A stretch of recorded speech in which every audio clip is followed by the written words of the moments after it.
"Who do you think you are to look me in the eye?" Officer Trent Harlan shouted through the gray rain, his finger squeezing the trigger of the stun gun, a bolt of blue crackling straight into the chest of the black man standing still on Jefferson Avenue. The man fell, but a second later he sprang back up, eyes sharp as steel, his deep voice cutting through the thunder. "I am the director of the CIA, and you just made the biggest mistake of your life." A single call sent shockwaves through the entire system as the one underestimated turned out to be the true wielder of power. Where you live, who really holds justice in their hands? What state are you in? A light afternoon rain cast a blurry gray over the city of Franklin. Red lights reflected on the slick pavement, water droplets splashing up from the wheels of the hurried crowd. In the middle of the long slope of Jefferson Avenue, a black SUV pulled over on the right shoulder, engine still running, its headlights casting a beam through the fallen rain like thousands of tiny shards of glass. A patrol car sped in, screeching to a stop, its brakes screaming across the wet asphalt. Officer Trent Harlan stepped out, tall frame, shoulders, soaked footsteps, heavy with the weight of someone used to giving orders. His eyes scanned the gleaming vehicle, then fixed on the man seated behind the wheel. His voice, gruff and buried beneath the rain and flashing lights, barked, "Step out of the vehicle now." The black man in the purple suit calmly rolled down his window. His gaze was deep and cold, showing no sign of fear. His voice was calm but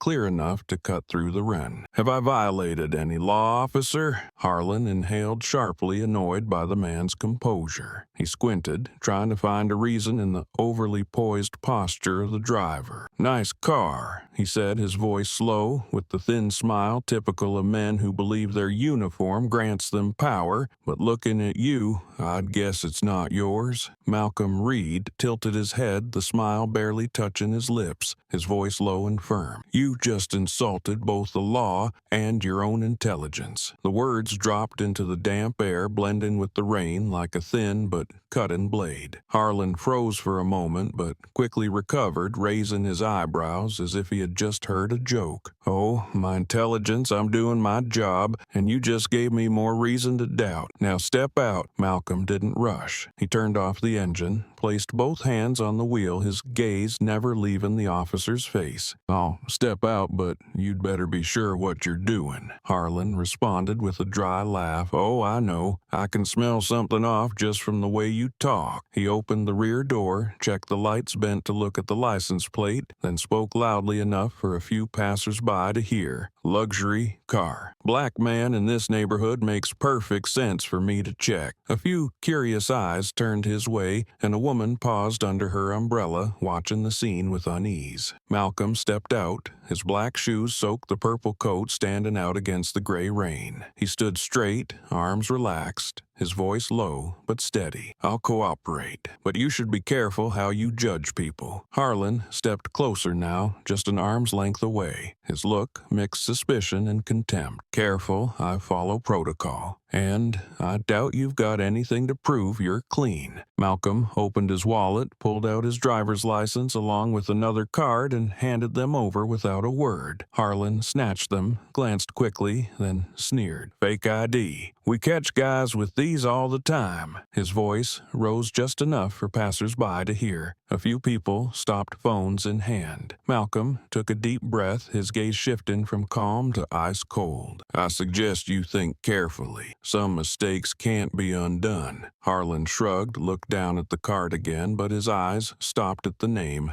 not yet noticing the small print underneath. The wind picked up rain slapping across their faces, blending with Harlan's voice. "You threatening me?" he said, his tone hoarse. "No," Malcolm replied. "I'm saving you from your own anger." That answer made Harlan let out a short, bitter laugh. "Saving me from an overconfident black man. Who do you think you are?" Malcolm held his stare, voice steady. "A citizen who knows the law and knows where others should draw the line." In that moment, Harlan felt his blood boil. He hated that look, calm, sharp, and unshaken. "I've seen plenty like you," he said, voice low and clipped. "They think silence is how they win. But I have ways to make you speak." Malcolm looked to the sky, raindrops catching the light as they ran down his cheek. "Maybe," he said, "but maybe today you'll learn silence can speak louder than a scream." A siren wailed in the distance. The patrol car door slammed shut from the wind, metal clashing loudly and sharply. Harlan stood there, face flushed red, while Malcolm remained still, back straight, hands loose. In the rain and the flashing lights, two figures stood in contrast, one believing in the power of force, the other holding the strength of restraint. For a brief moment, even Harlan might not have realized his gaze had begun to waver, while Malcolm stayed motionless as if the real storm was rising inside the other man. At the far end of the road, the sound of a second patrol car grew louder, signaling this standoff was far from over. And on Malcolm Reed's composed face, his gaze had begun to shift, not from fear, but because he understood justice sometimes begins with patience before it is forged in the fury of the ignorant.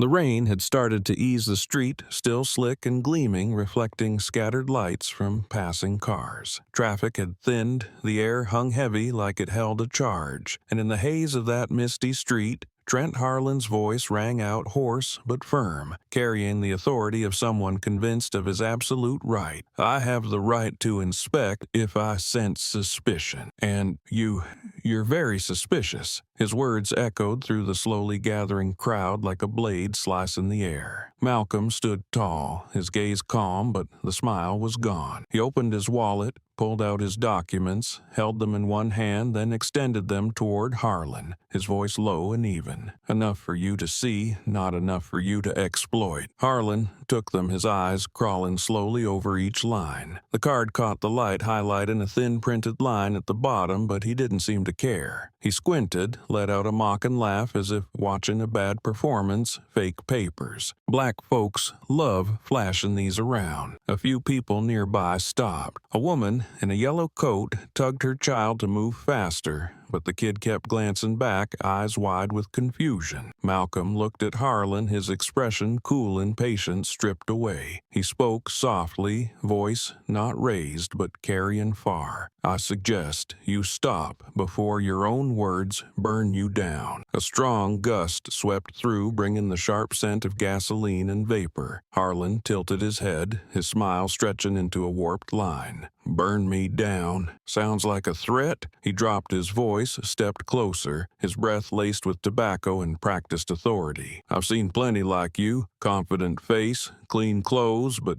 dig just a little and it's all trash underneath." He paused, his tone dropping further. "Makes me wonder how you paid for that car. What do you sell, or who did you steal it from?" A soft laugh escaped, not amused, but breaking out of contempt. Malcolm nodded slightly, his eyes locking on the badge pinned to Harlan's chest. "You think that badge gives you the right to look down on people?" Harlan blinked, then smirked. "That badge gives me the right to question anyone I want." Malcolm stepped closer, just enough for his voice to lower, forcing attention. "And it also makes you accountable when you question the wrong man." Harlan narrowed his eyes, feeling the words strike at his pride. He raised his voice, trying to drown out the unease rising in his chest. "I'm speaking to a fraud, not a victim." He threw the card to the ground, his voice clanging like metal on concrete. "Don't think shiny paper makes you someone you're not." Malcolm bent down, picked up the card, and wiped it gently with his sleeve. The gesture made Harlan snap. He shouted loudly, aiming for the crowd. "He's refusing to cooperate. Get this on camera. Someone record this." Phones instantly went up, screen lights casting a glow on Harlan's face, sweat now glistening on his forehead. Malcolm stood still, eyes on the lenses pointed at him. "I've handed over my documents. I've answered the questions," he said, his voice rising clearly above the crowd holding its breath. "He continues to insult me for one reason, because I'm black. This is what abuse of power looks like." The words dropped heavily into the air. A few people exchanged uneasy glances. Harlan could feel the ground shifting beneath him. He clenched his jaw, lowered his voice. "I'm not biased.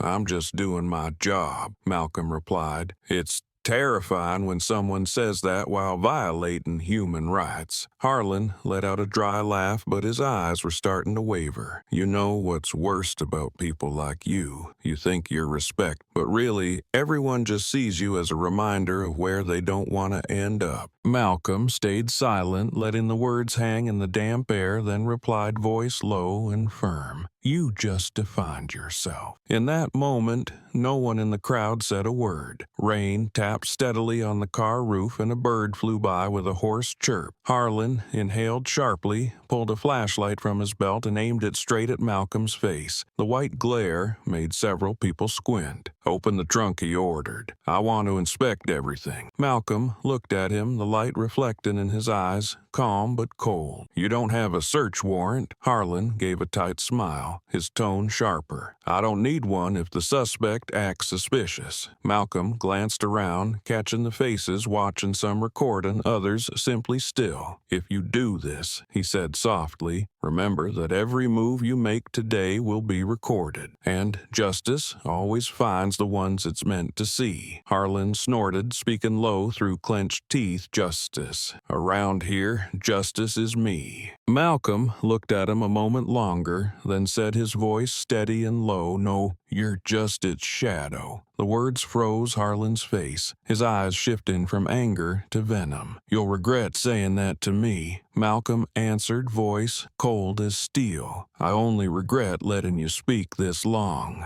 A bolt of lightning flashed across the horizon, bright enough to make the crowd flinch. Wind swept through the smell of ozone and gasoline, thick with tension. Harlan remained where he was, gripping the flashlight, while Malcolm stood firm, eyes locked forward. Neither said another word, but the space between them stretched tight, like a wire near its breaking point. Everyone held their breath, sensing that the smallest misstep could shatter everything. And through the howling wind, Malcolm spoke again, voice low and echoing like a warning. "It's time you understood not all mistakes wait to be punished. Some strike right after the next thing you say." Wind threaded through the rows of streetlights, dragging a low hum from the power lines as if all of Jefferson Avenue were holding its breath. The pavement shimmered with the silver cast of headlights blending with mist rising from old puddles. The whole scene felt stretched to the limit, a thin line between order and eruption. Officer Trent Harlan signaled toward the patrol car, behind his voice, ringing out like a military command, "Call for backup, subject is showing signs of defying police authority." A young officer beside him grabbed the radio, speaking as he cast a worried glance at Malcolm. Even he seemed to sense something was veering off course. Malcolm remained still, composed amid the growing chaos. He gave a faint smile, not mocking, but more like a warning wrapped in calm. "Defying? No. I'm testing whether you understand what limits are." His voice carried clearly through the damp air, stirring a ripple through the crowd filming nearby. Someone whispered, "He speaks well, but if Harlan snaps, it's over." Another replied, "Look, he's snapping now." Harlan stepped forward, his footsteps dry and sharp on the pavement. The distance between them had shrunk to where their breaths nearly met. His eyes burned red, his face twitching at being challenged so publicly. "My limit," he growled, "is when you're on your knees." The words hit the air like a strike. A gasp rose from the crowd, some stepping back, maybe from fear, maybe from anticipation. Malcolm stared back, his eyes dark, catching the car's headlights and two cold slivers of silver. He answered, voice low and deliberate, each word dropping like metal, "And mine is when you lay hands on someone who's committed no crime." The clash in their words made Harlan's face tighten, lips pressed thin. He drew in a breath, glancing toward the crowd as if to prove he was still in control. "You trying to provoke me? Looking to go viral? Playing the hero?" He pointed directly at Malcolm's face, shouting into the wind. "I'll teach you what it means to respect the police." Malcolm didn't respond. He tilted his head, let his gaze flick across the lens of a phone filming nearby, then looked back at Harlan, calm and clear. "Respect can't be forced with a stun gun or an order. It's built through character, not fear." The words hit like like an invisible slap. Silence followed, thick and suffocating. Drops of water fell from the trees onto Harlan's cap, trailing down his collar. "You think you're better than me," he growled. "You think fancy words will save you from being charged with resisting." Malcolm stayed still, one hand resting lightly on the roof of the car, his eyes locked on the anger burning in the man before him. "I think you should look in the mirror," he said, "because what you'll see isn't a cop anymore. It's someone afraid of losing power." Harlan froze for half a second. His expression shifted from anger to confusion, then quickly hardened again. "I won't let someone like you humiliate me." He snatched the radio from his partner's hand and shouted into it, "Requesting immediate backup. Suspect is resisting." The static-filled response crackled in the air, mixing with the wind and the murmurs of an unsettled crowd. Malcolm looked at him, his voice soft but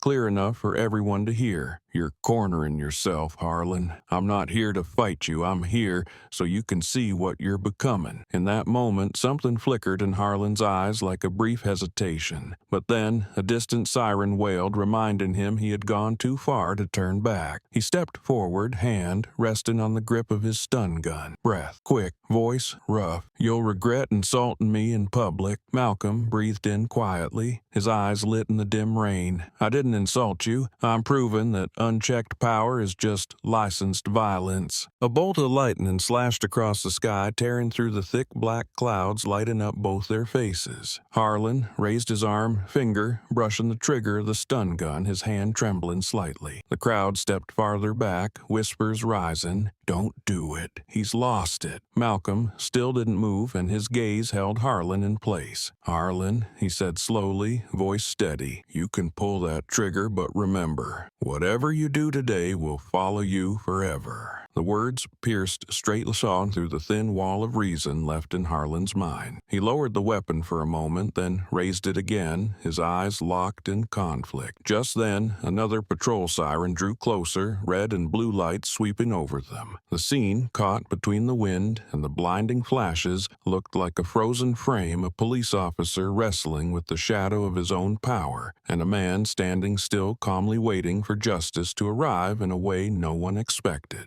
The patrol lights swept chaotic streaks of blue and red across the street like heartbeats out of control. The wind picked up, carrying the damp air and the acrid smell of hot rubber, making the atmosphere feel ready to explode. Harlan raised the stun gun, his hand trembling slightly, though his eyes burned with rage. His voice came through his clenched teeth, each word cutting through the air like a blade. "I said, get on your knees." The command echoed down Jefferson Avenue, rippling through the crowd gathering nearby. A few people shouted, "Calm down," but no one dared to step closer. The scene felt like the last thin line between discipline and madness. Malcolm remained standing, his body straight beneath the flickering lights, steam rising from the wet pavement around him like a ghostly mist. His face was still, his gaze locked on Harlan. "I stand here," he said slowly, voice steady as if reciting an oath, "because I've done nothing wrong." That calmness pushed Harlan further over the edge. He roared, taking a step forward, grip tightening on the weapon until his knuckles turned white. "You'll remember this for the rest of your life," he shouted and pulled the trigger. A blue flash tore through the rain lightning in the storm. The crack of electricity split the air, and Malcolm's body jerked violently, muscles locking before he collapsed onto the slick road. It happened in an instant, like thunder striking from a clear sky. Harlan gasped, his chest, heaving eyes fixed on the motionless body against the dark asphalt. A scream shattered the thick air. "Oh my God, he didn't do anything." A woman clutched her chest, face drained of color, her phone slipping from her hand into the water, its glowing screen reflecting Malcolm's still form in the rain. Harlan staggered back half a step, breath ragged, his eyes darting across the shocked crowd. A few people edged closer, phones raised, camera flashes flickering. "Stay back.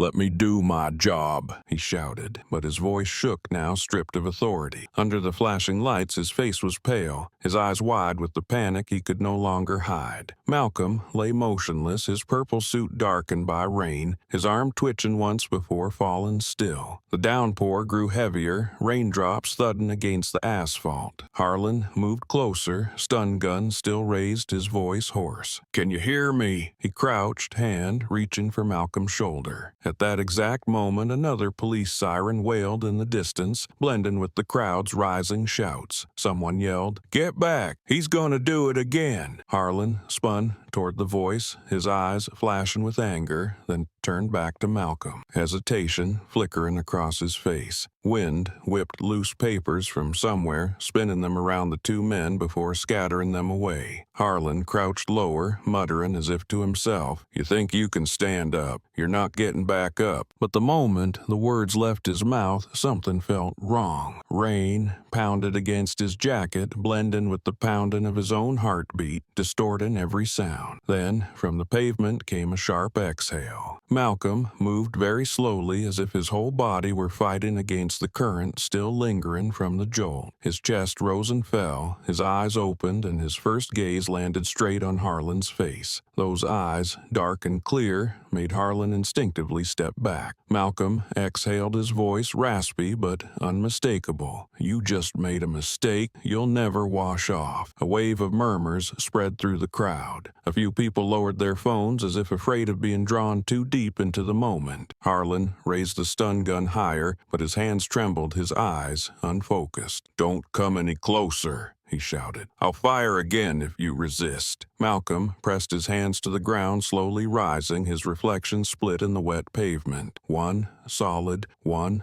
blurred. He took one step, then another, each movement deliberate and controlled. Harlan screamed, "Stop! This is your last warning." Malcolm didn't stop. His eyes remained calm, and his voice rang out through the rain, clear enough for everyone nearby to hear. "You call this justice." Harlan pulled the trigger, a second flash of blue, slicing the air, but Malcolm dipped low, shifting just in time. The electric shot veered, struck the car's exterior, and cracked with a sharp pop. Harlan backed away, mumbling, "No way," as Malcolm stood upright again, rain streaming down his face. The sight ignited the crowd into shouts and alarm. An older man yelled, "Stop it! He's innocent!" But Harlan no longer seemed to hear. Everything inside him was the roar of a bruised ego. Malcolm stepped forward again, his voice lower now, cutting through the noise around them. "You're scared, Harlan. Not of me, of what I represent." The words froze Harlan in place. Blue and red lights still flashed. The rain still fell, but for a moment the world held its breath. Harlan lowered the stun gun, breathing hard, his face pale. Malcolm looked at him, not with anger now, but with deep disappointment. "I'm standing here," he said, "not to prove I'm strong, but to show you how weak you are when you misuse power." Wind swept through, carrying the chill, while Harlan's hand still gripped the weapon, though it seemed he no longer had the strength to fire. Another police siren drew closer, lights flashing across the sky, signaling another kind of storm was coming, not of rain, but of justice, shifting its course. Thunder rolled in a long rumble, followed by a flash, tearing across the heavy gray sky. Rain fell at an angle, splashing against the road streaked with car lights. Harlan stepped closer, the red and blue lights dancing across his face, reflecting in the dull eyes of someone who had reached his breaking point. Malcolm lay motionless, rain pooling on his cheek. His purple suit darkened against the cold asphalt. Harlan bent down, breath ragged, his voice low and hoarse through clenched teeth. "That's your real place beneath my feet." The words landed between raindrops heavy as a hammer, and a few people in the crowd shuddered. A middle-aged man whispered, "God, he's lost it." Malcolm didn't move his eyes, barely open, like someone drifting from consciousness. Harlan leaned lower, stun gun in hand, knee pressed to the pavement, nearly whispering, "I told you this is my ground, my law." But just then, between the rain and the distant thunder, Malcolm's eyes opened. In that instant, the exhaustion vanished, leaving only a gaze as deep as still water. His voice rang out cold as steel, each word slicing through the damp air. "My real place is above you." Harlan jolted, caught off guard. Malcolm sprang up, his movement sharp and sudden, as if the surge of electricity had awakened something else entirely. In a flash of lightning, his arm whipped around, tearing the stun gun from Harlan's grip. The weapon clattered to the ground with a metallic crack. Before Harlan could react, Malcolm had turned, locking his left arm around Harlan's, driving his right hand down, forcing him to the ground. It all happened in seconds, like the storm itself had reversed course. The crowd erupted with gasps, a few people cheering on instinct. The woman who had been recording earlier shouted, "Oh my God!" He got up. Phone lights flickered across Malcolm's face, casting reflections in his eyes so cold that Harlan felt his chest sink. The downpour thickened, drowning out the noise, leaving only the sound of breathing from the two men at the center. Malcolm spoke slowly, each word carving through the air. "You just assaulted the director of the CIA." Harlan froze. The sentence echoed through the storm, unbelievable, but something in Malcolm's voice made it terrifyingly real. Harlan's eyes widened, not just from fear, but from the realization that he had crossed a line every officer knows not to cross. He stammered,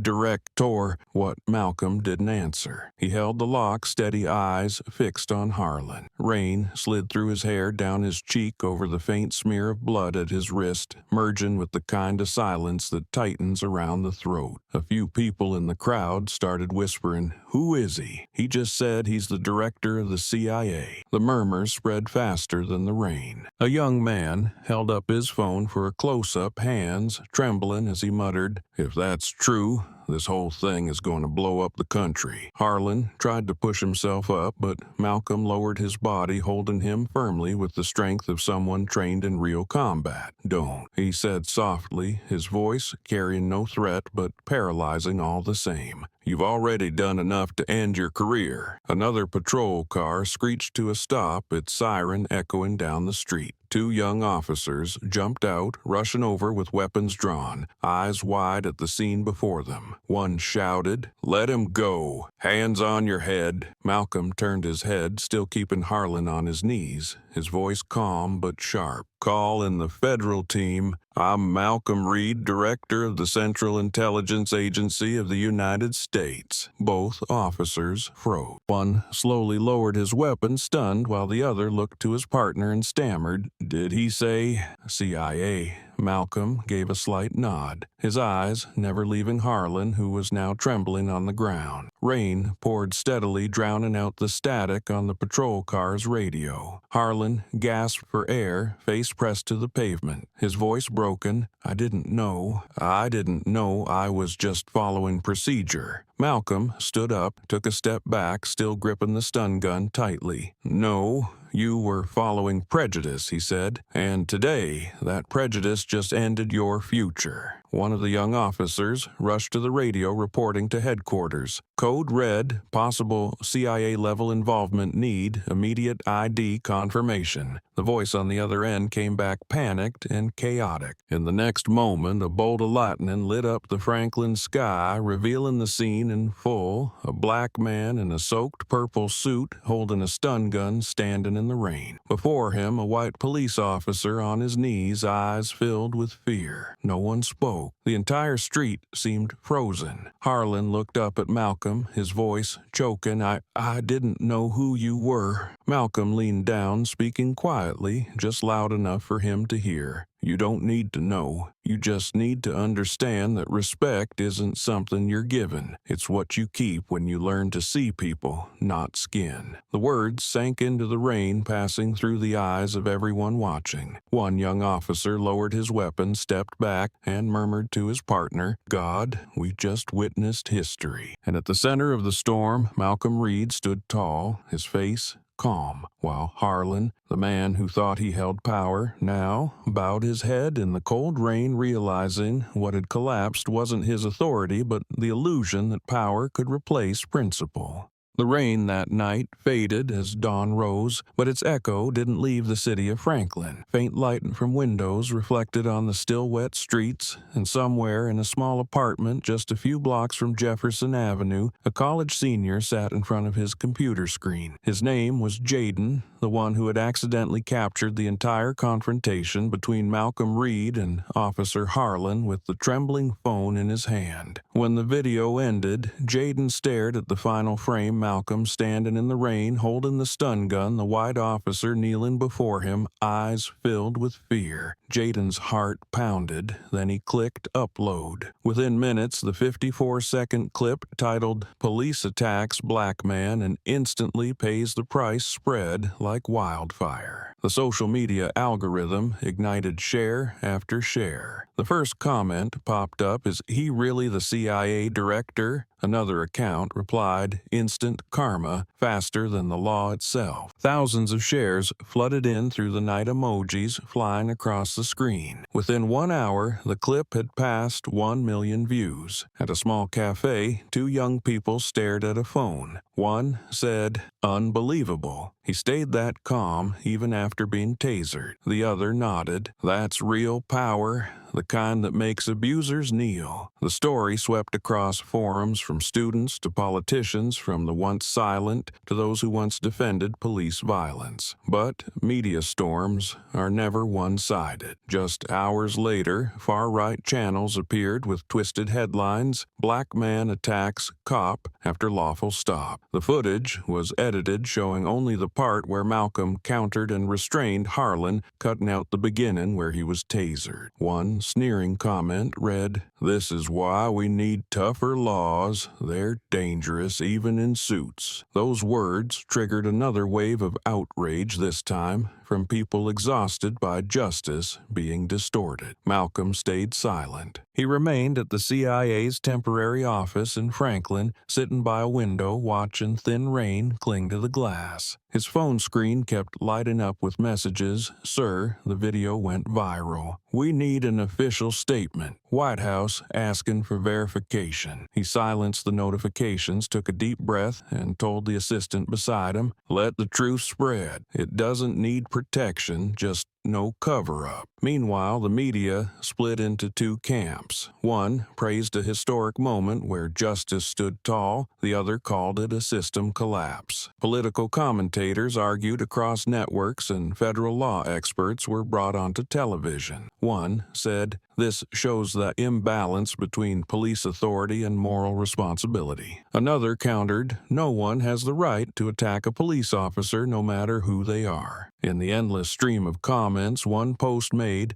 thousands stopped and read, "Justice doesn't choose skin color, but power once did. It's time to make it right." That message was shared hundreds of thousands of times alongside an image of Malcolm Reed standing in the rain, his expression not angry, not triumphant, but calm. The calm of someone who understands that true justice doesn't come from fists, but from how one holds themselves when others fall. Jaden, the one who posted the first video, sat watching the view count climb, feeling a mix of pride and fear. He hadn't expected that the moment he captured in the rain would become the center of a national conversation. Friends bombarded him with messages. "Do you even realize what you just did? The whole country is talking about that clip." He looked out the window, saw patrol cars passing with flashing lights. In their reflection, Jaden saw only one thing: the world was changing frame by frame. That night, the special news broadcast opened with footage of Malcolm standing in the storm. The anchor spoke in a deep voice. "An incident in Franklin has shaken the nation. A 54-second video is forcing society to ask, is this justice or chaos?" The screen split on one side, Harlan being subdued. On the other, Malcolm calmly holding out his CIA badge. No narration was needed. Those two images alone held the country in silence for several seconds. Somewhere between the arguments between praise and backlash, one truth began to rise: that it took less than a minute for people to witness a reversal of power, and perhaps only that long to understand that true justice isn't the one who wins, but the one willing to be accountable for what they do.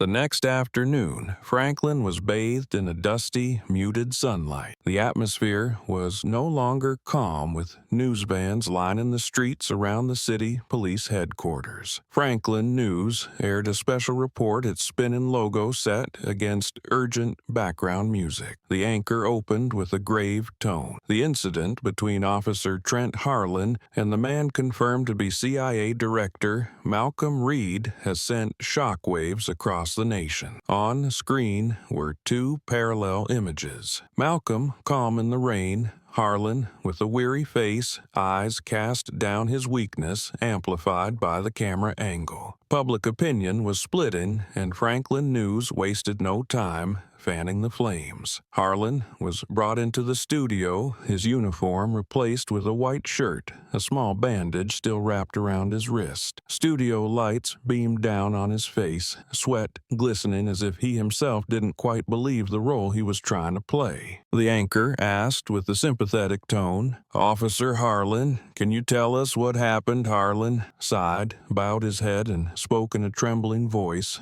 designed to stir pity. "I didn't know who he was. I was just doing my job." The screen behind him displayed bold text. "Officer says it was a misunderstanding." A portion of the audience watching from home fell silent, some whispering. "He looks really shaken." But outside on social media, the storm was already rising. In the studio, the lighting shifted and the camera moved in close. A young reporter named Liana Torres was brought in for the questioning segment. Her voice was firm and clear, cutting through the artificial tone in the room. "Officer Harlan, if that man had been white, would you have fired?" The question dropped like a stone into still water. Harlan froze, blinking rapidly, his lips moving without sound. The anchor tried to intervene, but Leanna continued, her voice louder now. "You said you were doing your job. What part of your job allows you to use force against someone who is fully cooperating?" The entire studio seemed to hold its breath. Harlan looked around, breathing heavily, then answered in a hoarse voice, "I reacted on instinct." A long silence followed. The reporter across from him, her eyes sharp and unflinching, asked, "Sir, was it instinct or bias?" Harlan said nothing, his face contorting slightly, throat dry. The anchor quickly changed the subject to job stress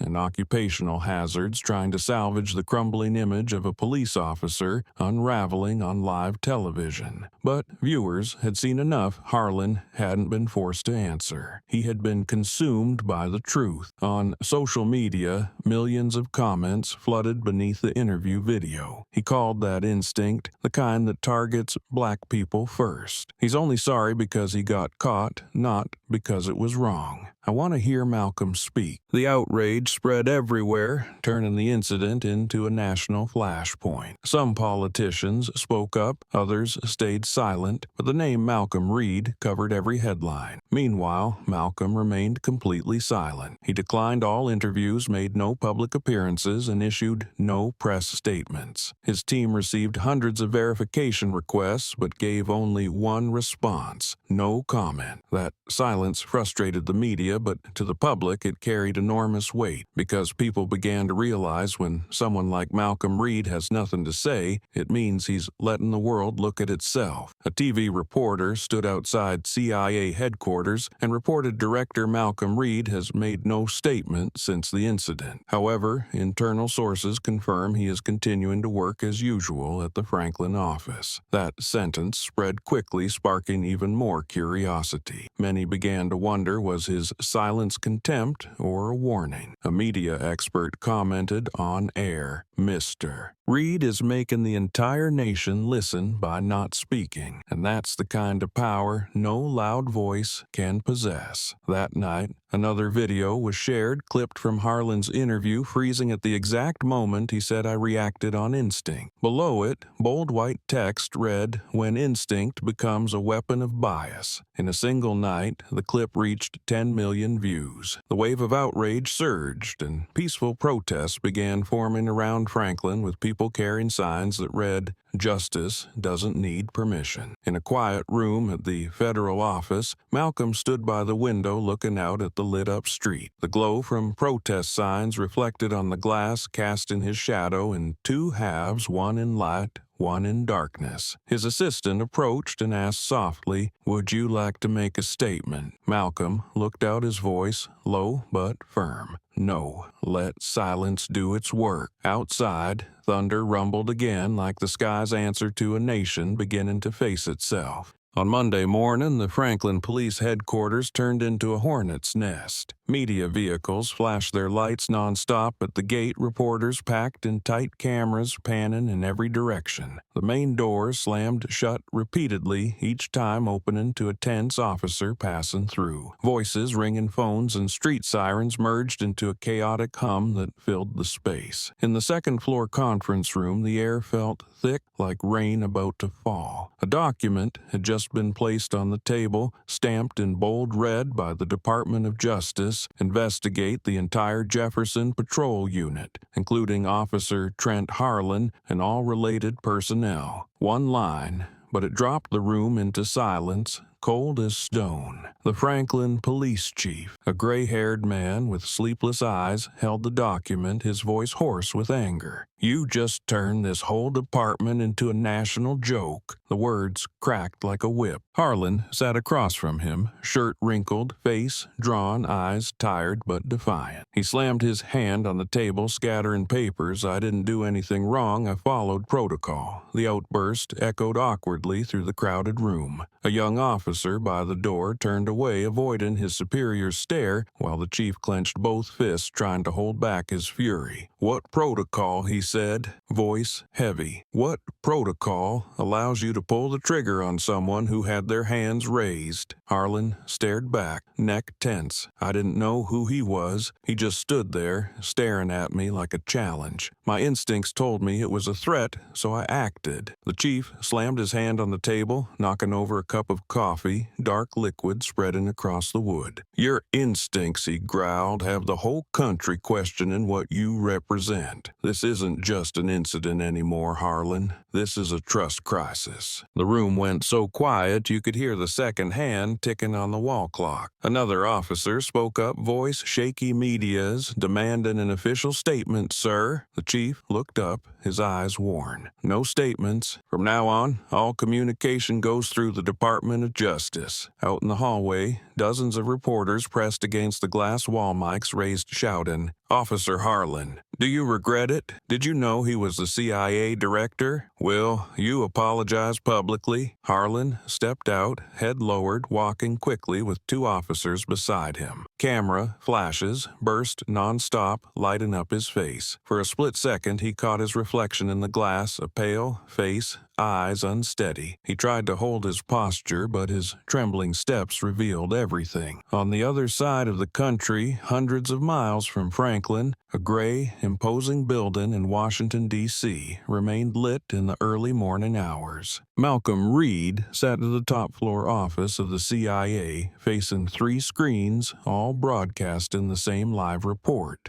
Every network was covering the federal investigation order, showing images of Franklin police surrounded by media. He said nothing, only watched. A young assistant entered, holding a stack of files. "Sir, the Justice Department has sent over the directive. They're requesting coordination." Malcolm gave a slight nod, his eyes still fixed on the screen where Harlan appeared with his head bowed, surrounded by reporters. "He's trying to paint himself as the victim," the assistant said quietly. "The public's starting to sympathize with him." Malcolm remained silent, his eyes narrowing slightly, his voice low, almost a whisper. "Sometimes justice needs to let the wound show to see how deep the rot goes." The assistant said nothing more. He stood there, watching Malcolm leaning back in his chair, his face calm, half illuminated by the window light, the other half swallowed by shadow. In Franklin, the Justice Department had assembled a special investigation team. All data from that night camera footage, radio logs, incident reports was sealed. A source revealed that the FBI had also been called in to oversee the process. The entire nation was watching. That night, the evening news opened with the anchor's voice, "Washington has spoken." A formal investigation order from the Department of Justice is now in effect. The confrontation on Jefferson Avenue is no longer seen as a single act of misconduct, but as a symbol of a larger battle between truth and power. In a corner cafe, people were still talking nonstop. An older man shook his head. He thought shooting a black man was just routine. Now, the whole world sees the consequences. Another replied, "Maybe this time the system will have to look at itself." And somewhere in the crowd, amid the murmurs, a soft voice said, "Maybe it takes someone like Malcolm Reed to remind us that justice doesn't come from the loudest voice, but from the one who dares to stay silent when it matters." In Washington, Malcolm switched off the screen, stood up, and let his gaze rest on the window overlooking the distant Capitol. The sky was starting to clear, the first rays of sunlight breaking through, falling over the city like the eyes of an old judge awakening. And in that moment, Malcolm understood that this investigation wasn't just about punishing a man, it was about forcing an entire system to face its own reflection.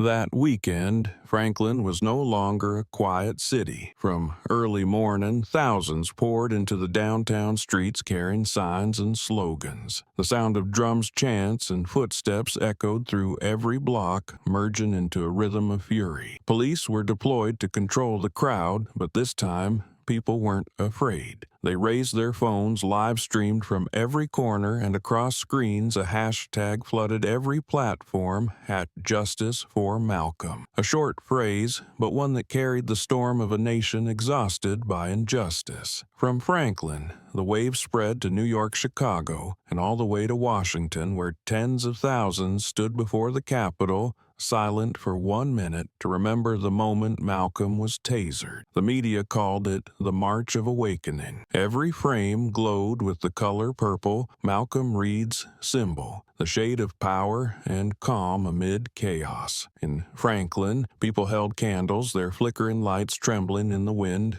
but never going out. An elderly woman spoke to the crowd, "We're not here for revenge. We're here to teach the next generation that silence is also a crime." Her words echoed through the live broadcast, moving millions. Major news outlets rushed to cover the scene every minute, bringing hundreds of thousands more shares, and in the flood of comments, one sentence kept appearing: "Justice has waited too long." Across town, the Franklin Police Department was surrounded by pressure like never before. Emails from the Department of Justice, calls from the press, and banners hung around the building all carried the same message: reform now. Human rights organizations signed a joint petition to Congress demanding a full overhaul of the Franklin police force. One group announced on live television, "We cannot let a small city become the symbol of justice collapsing." That sentence quickly became the headline on national news. Washington was no longer on the sideline. The Attorney General spoke briefly at a press conference. "The Franklin incident will be fully investigated because justice belongs to no single group." Legal experts, civil rights activists, and former officers all spoke out, debating for hours on talk shows. A former judge said on a national broadcast, "This isn't about race, it's about responsibility. Every time a police officer pulls a trigger, they're firing into the public's trust." That line was clipped and shared more widely than the original news itself. Amid the media storm, Malcolm remained silent. He continued showing up to the office as usual, walked through guarded doors, and smiled at his colleagues. But in the hallway, whenever he passed, people lowered their voices as if the man before them was not just a person, but the embodiment of a message shaking the entire nation. At night, he looked out the window and saw the lights from the marchers reflected in the sky. In the middle of that raging storm, Malcolm Reed didn't need to speak. His silence had already made the nation speak for him. An emergency meeting was held in Washington with hundreds of reporters crowding the halls of Congress. When the microphone lit up, a young congressman stood and spoke, his voice echoing through the chamber. If he weren't the director of the CIA, he'd be dead. The room went silent, then erupted into waves of applause, murmurs, and scribbling pens. It was broadcast live across the country, spreading through media channels like a slap to the conscience of America. Public opinion jolted awake from a long sleep, and people began to revisit not just the Franklin incident, but the hundreds of cases buried under the label of procedural error. The press was flooded with op-eds bearing headlines like, "Without a camera, where is justice, and does skin color still define threat?" Major newspapers collectively questioned the public's trust in law enforcement. A nationwide poll showed over 70% believed police should be held more accountable for use of force. From working-class neighborhoods to university campuses, every conversation began with two words: Malcolm Reed. His image became a symbol of powerful silence, of a man who didn't react with anger, but with the kind of calm that forced the world to look inward. Still, behind the articles and shared posts, the outrage had not eased. People wanted answers, a public apology, a reason to believe the system could heal itself. Outside the Department of Justice, thousands continued to gather each night holding signs that read, "No one deserves to be shot for the color of their skin." Their chants echoed into the night, mixing with sirens and the glow of phone screens lighting up the square. A young woman crying told a reporter, "We march, because one day the one getting shot might be my father, my brother, or me." And Franklin schools began organizing discussion sessions. Teachers spoke to students about Malcolm's courage, but also emphasized the lesson on abuse of power. On television, a talk show host said, "One electric round made an entire nation look at itself." The line was shared millions of times by viewers as a reminder that this shock was not just about justice, it was about humanity. Late at night, in the quiet room of the CIA headquarters, Malcolm sat silently in the dim glow of a screen. Beneath the endless posts and swirling comments outside, he saw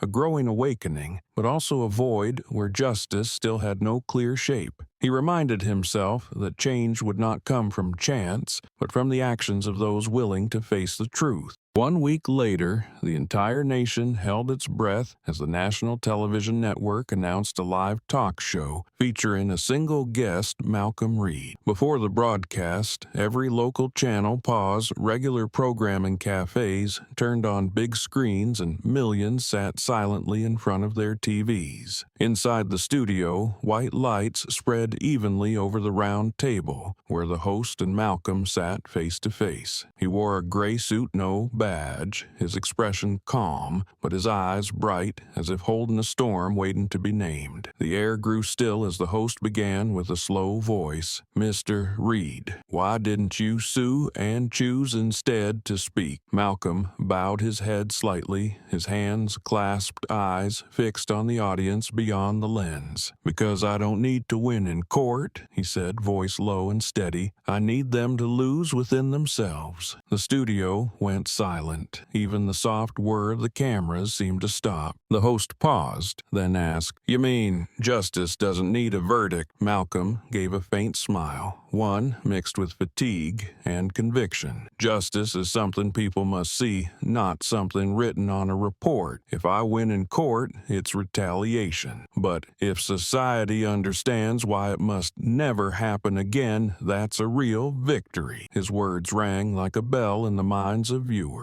Social media exploded even before the broadcast ended. Quotes spread like wildfire, millions commenting they had never heard words so calm yet powerful. The host tried to steer the conversation toward personal feelings. "Are you angry? Did you ever want revenge?" Malcolm paused for a few seconds, then answered, "What good is anger if it only makes us become like them? I don't want revenge. I want to understand what made them believe they had the right to do it." A single clap rose from the audience, then spread until the whole room was applauding. The host looked up at Malcolm, her voice rough with emotion. "What do you think this incident has changed in America?" Malcolm replied slowly. "It made people afraid. But that's a good thing because fear is the beginning of awakening. When we start fearing that we may be wrong, we begin to learn how to be right." The conversation lasted nearly an hour, but no one left their screens. At the end, the host asked one final question. "If you could say just one sentence to Officer Harlan, what would it be?" Malcolm looked straight into the camera, his voice soft but clear. "Thank you for showing the country a truth tried to ignore. And I hope you find your way back to yourself before you stop recognizing the face in the mirror." Malcolm stayed silent for a long moment before delivering his final line. The studio lights cast a soft glow on his face, forming a faint halo that made the audience hold their breath. He looked straight into the camera, his voice lowering, firm and cold as a blade.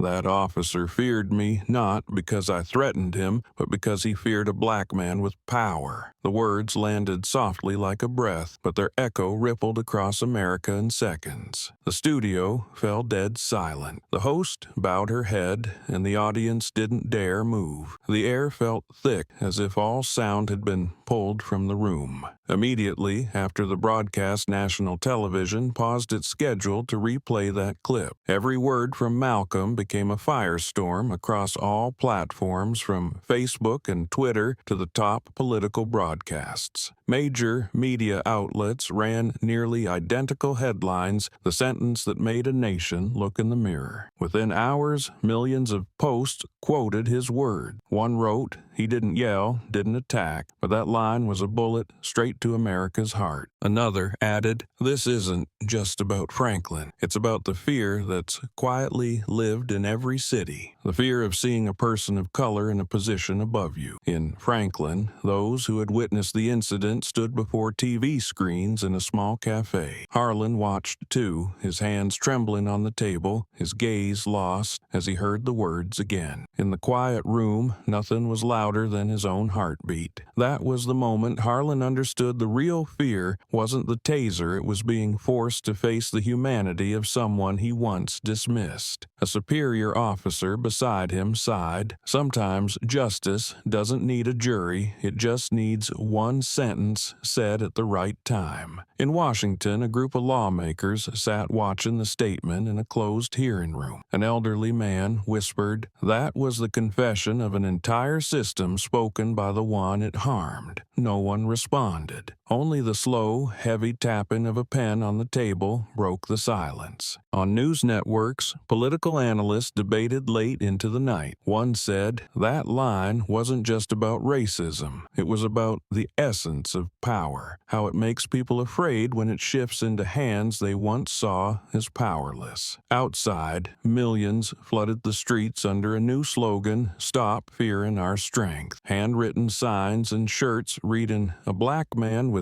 power isn't your threat, it's your mirror," spread across states. In their eyes, Malcolm Reed was no longer just a victim of an assault, but a symbol of courage and intellect, a reminder that justice is not revenge, but confrontation. Malcolm's words did what hundreds of protests could not. They made an entire nation fall silent to reflect. In that silence, people realized the fear was never truly about skin color, but about the truth that power was no longer the privilege of a single group. And amid the storm of debate, the image of Malcolm Reed, calm-eyed and composed, remained on every screen like a mirror reflecting the true face of America, where justice begins when people are willing to confront their own fear. That morning, the Department of Justice building in Washington lit up earlier than usual. A thick file titled "Use of Excessive Force" Franklin was placed on the Attorney General's desk. Inside were all the data, images, reports, and testimonies from the incident that had shaken the nation. The investigation was launched under an emergency directive from the White House, and for the first time in years, the FBI, CIA, and DOJ sat at the same table. table. The meeting took place in a sealed room where every word was recorded and every detail could become evidence. On the large screen, the student-shot video by Jaden played back frame by frame, analyzing each second from the moment Harlan drew his taser to when Malcolm Reed stood in the rain. An FBI agent whispered, "There's nothing left to justify. This crossed the line." A CIA representative replied, "He didn't just shoot a citizen, he shot at a symbol of trust." In Franklin, tension hung heavy inside the police department. Harlan was held in interview room 4, stripped of his badge and weapon. He sat at a cold metal table, hands clasped, eyes blank, like a man wakened from a nightmare. Outside, one by one, his colleagues were called in for questioning. A young officer, visibly shaken, testified, "We saw him lose control, but no one dared to step in." Another said, "I thought it was just a routine check, but things spiraled fast." Every statement was recorded, sealed, and stacked like proof of a system exposing its own fractures. Meanwhile, the Department of Justice deployed a task force to Franklin with orders to seize all internal server data. Hastily edited reports were reopened, revealing a trail of at least 12 unnecessary use-of-force cases over the past 3 years, all dismissed due to lack of direct evidence. A legal advisor stated in the meeting, if not for the student's camera, Franklin would have ended like the rest, a lifeless report and a belated apology. The Attorney General looked around the room, eyes weary but firm. "We can't let this slide again. If the system is rotten, we cut it open." At the same time,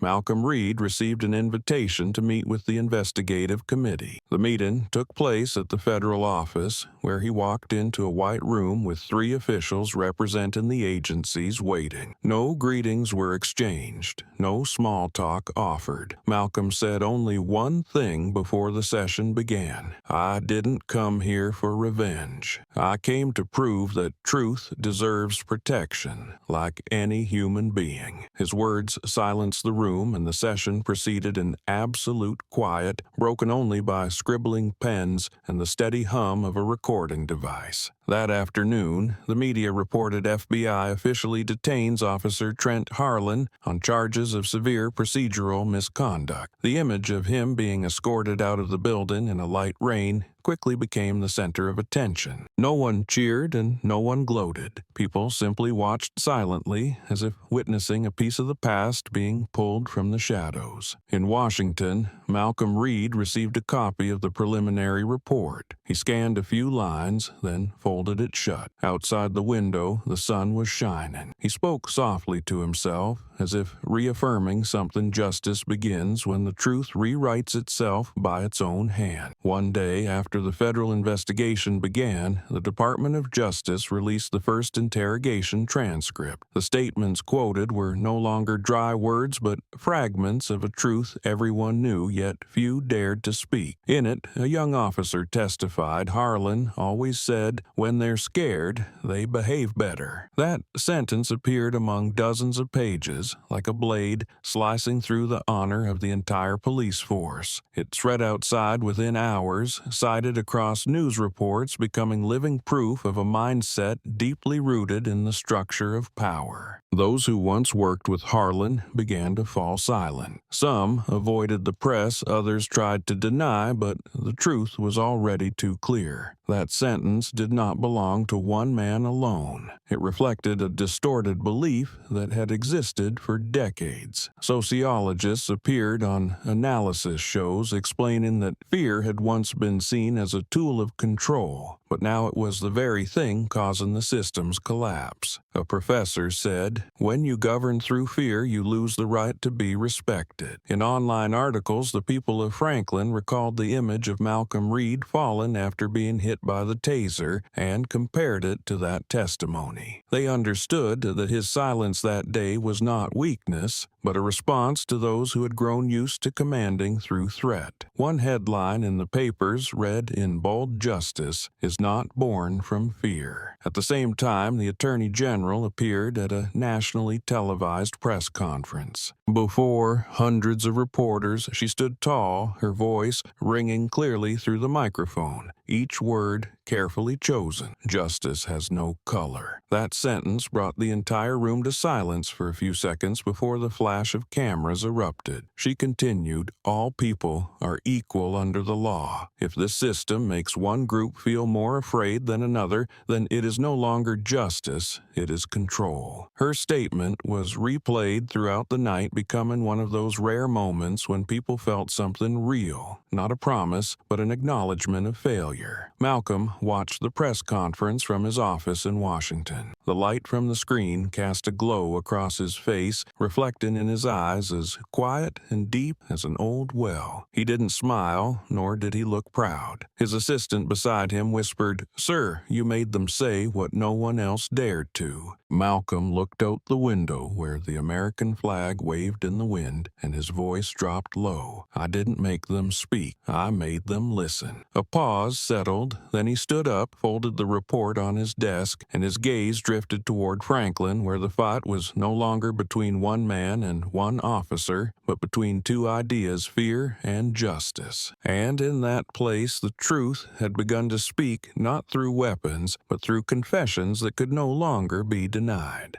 The Justice Department's forensic tech room stayed lit through the night. Agents in gray uniforms worked quietly, the sound of rapid typing echoing around them as the glow from dozens of screens reflected off tense faces. They were reviewing data pulled from the Franklin Police Department's internal servers, which contained thousands of messages, emails, and communication logs from officers. Every line was opened, decoded, and archived like pieces of a dark puzzle. When the search tool filtered into a group chat labeled Jefferson Unit Internal, the atmosphere in the room shifted. A technician read each message aloud, voice rough with disbelief. The short, blunt texts were laced with overtly racist language. The word they was used instead of people, and mocking emojis followed arrest reports. No one spoke, but everyone knew they had touched something the system had avoided for far too long. Printed copies of the chat logs were placed before the lead investigator. He skimmed them, then stopped at a single highlighted line typed at midnight by Harlan himself. "Just shoot, they won't dare, Sue." The sentence was so cold it seemed to fill the entire room with weight. It wasn't a careless remark, but a declaration, a belief formed in an environment where power was allowed to become a weapon. The investigator spoke softly, his voice nearly trembling. "This isn't just an individual case. This is the system." He signed an order to expand the investigation, demanding all communications between patrol units over the last 3 years. The computer commands flew across the screen, and with each new file came more evidence of bias. Cruel jokes, meme images, and coded messages suggesting who should be searched more often. When the findings reached the Justice Department, an emergency meeting was called. The Attorney General reviewed the summary, her brows tightening. "This is what society has long suspected," she said, "but now we have proof." A legal advisor added, "If we release this now, the backlash will explode. But if we hide it, we become accomplices." The Attorney General paused, then spoke firmly. "Justice does not live in the dark. Release everything." The directive went out, and within hours, copies of the data were sent to the press along with an official statement. Severely discriminatory messages have been uncovered within the Franklin police force. The Justice Department is committed to full transparency. The news spread instantly across all platforms. On social media, the messages were quoted with officers' real names attached, sparking a firestorm. One user wrote,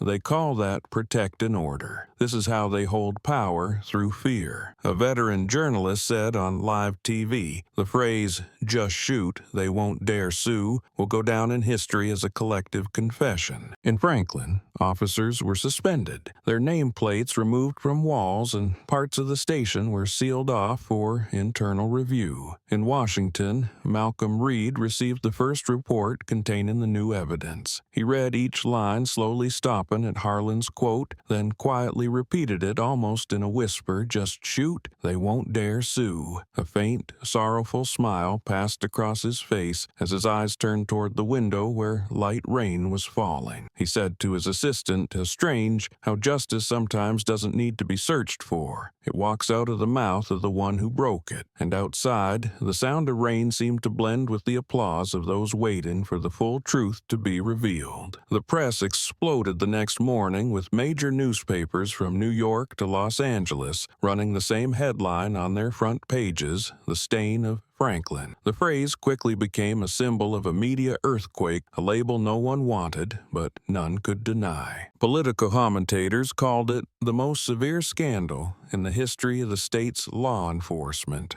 a testament to how deeply prejudice and distorted power had taken root. On television, reporters stood in front of the Franklin police station describing the chaos, security vehicles coming and going, nameplates being removed, and protesters holding signs demanding the entire Jefferson patrol unit be disbanded. Every article, every op-ed stripped bare the cost of all those years where silence was treated as normal. An international newspaper ran an editorial. "The stain of Franklin doesn't belong to just one city, but marks a fracture in America's collective conscience." The bold headline appeared alongside a photo of Malcolm Reed standing silently by a window, his face lit by warm yellow light. Critics compared him to historic figures who forced entire systems to look inward. Yet Malcolm made no public appearances, gave no interviews. When reporters asked the CIA's spokesperson for his response, they received only a brief answer. Director Reed has no comment. However, later that afternoon in a closed meeting with Justice Department officials, he was asked to share his view before the investigative findings were made public. Malcolm looked directly at the questioner, his voice low but firm. "They just wrote their own indictment." That statement, leaked by someone present at the meeting, spread like wildfire. The entire country shared the quote as if it were a verdict from someone who needed no courtroom to define justice. A major television network opened its evening news with the line, the anchor saying Mr. Reed hasn't needed to speak much because each of his actions has let the truth reveal itself. Legal analysts concluded that the Franklin case had officially shifted from an internal review to a federal investigation into systemic abuse of power and discrimination. A sociologist wrote,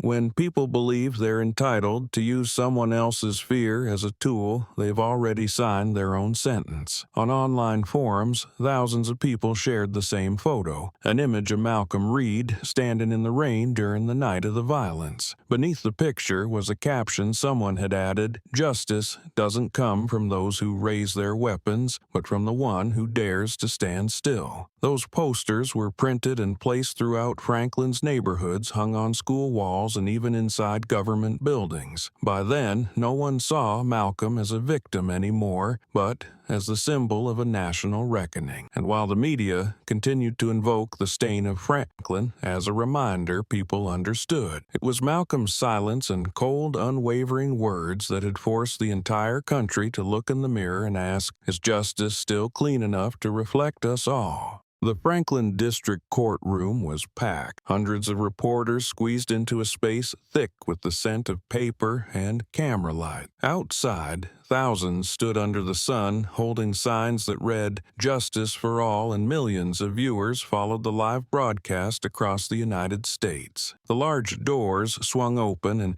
Trent Harlan was led in wearing a gray suit, his face pale, hands clutching a folder, eyes searching for something to hold on to amid the storm of justice waiting for him. The judge struck the gavel, the sound echoing through the room as silence fell. The People's Court of Franklin is now in session for the trial of Officer Trent Harlan, charged with excessive use of force and violation of civil rights. The clerk read aloud, voice steady and cold. Harlan's defense attorney rose, first looking tired but trying to maintain composure. "Your Honor," he began, "my client acted on professional instinct in an emergency situation and was unaware of the identity of the individual being checked." Harlan nodded, eyes downcast, then spoke, "I acted on police instinct." The words words echoed across the courtroom, prompting murmurs. A reporter whispered, "There it is again. Instinct." From the opposite side, Malcolm Reed stood light from the window behind him, casting a glow across his face, making the entire room hold its breath. He stepped to the stand, calm in demeanor, his voice deep and clear. "You didn't act out of instinct. You acted out of prejudice." The room froze. A second passed before the judge looked up, expression stern. "Mr. Reed,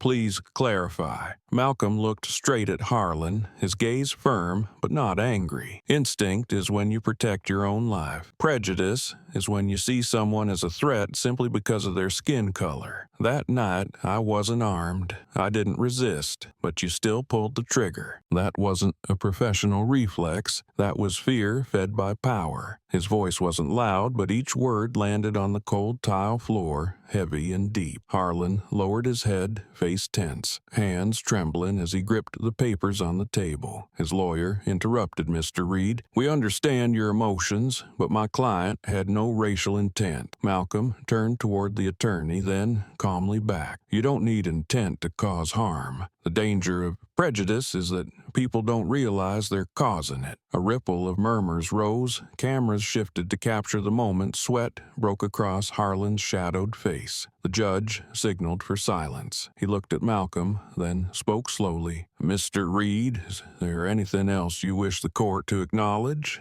Malcolm replied. "Only one thing, that justice will no longer be distorted by fear." In that moment, camera flashes burst, and those watching through screens seemed to hold their breath. Outside the courthouse, the chant of justice echoed across Franklin Square. Inside, Harlan lifted his head, his eyes meeting Malcolm's, and for a brief second what he saw was not an opponent, but a reflection of himself. A man realizing that fear protects no one. It only lets justice slip through your hands. When the prosecutor requested that the evidence video be replayed, the courtroom sank into a thick silence. The large screen lit up at the center, the blue hue of that night's footage casting onto the ceiling, reflecting in the eyes of the spectators. They saw Harlan raise the taser, saw Malcolm fall into the rain, then slowly rise again, the flickering light around him like a symbol of rebirth. Every breath was held, and no one dared to blink. When the taser sparked again, a woman in the audience began to cry, the sound muffled in her sleeve. The clip ended with Malcolm saying, "You just assaulted the director of the CIA." The projector stopped abruptly, leaving only the sound of rain in the video echoing like a song of awakening. The judge sat high on the bench, fingers interlaced, his eyes scanning the courtroom where hundreds remained frozen in quiet shock. He spoke slowly, each word measured. "No one is allowed to use their fear as a tool of justice." The words weren't directed at one person, but felt like a verdict for an entire system. Every camera pointed at him, but no shutters clicked as all were too focused on listening. Justice cannot exist if it is driven by fear, because fear always blinds the human eye. The judge continued, his voice low, steady, and full of weight. "We cannot allow a police officer to act as if he's at war with an enemy when the person before him is a citizen he swore to protect." Harlan lowered his head, his face pale, his hands gripping the edge of the table. Light from the window fell on his collar, highlighting the tremble of a man who had come to realize the cost of prejudice. His lawyer started to rise in protest, but the judge gave a small nod that silenced him. Across the room, Malcolm remained seated, his expression calm, neither triumphant nor angry. He knew what was happening was not his victory, but the moment truth finally spoke. The courtroom rose in applause as the judge delivered his final words. "This court acknowledges that fear cannot be the reason to strip another of their dignity." The sound of clapping spilled into the hallway, reaching even those standing under the sun outside the courthouse square. The live broadcast cut to scenes of crowds cheering through tears, while on the large screen inside the courtroom the final image froze on Malcolm standing in the rain, head held high. That moment became proof that justice can be blurred but has never disappeared, and sometimes to see it more clearly, one must dare to look directly into their own fear.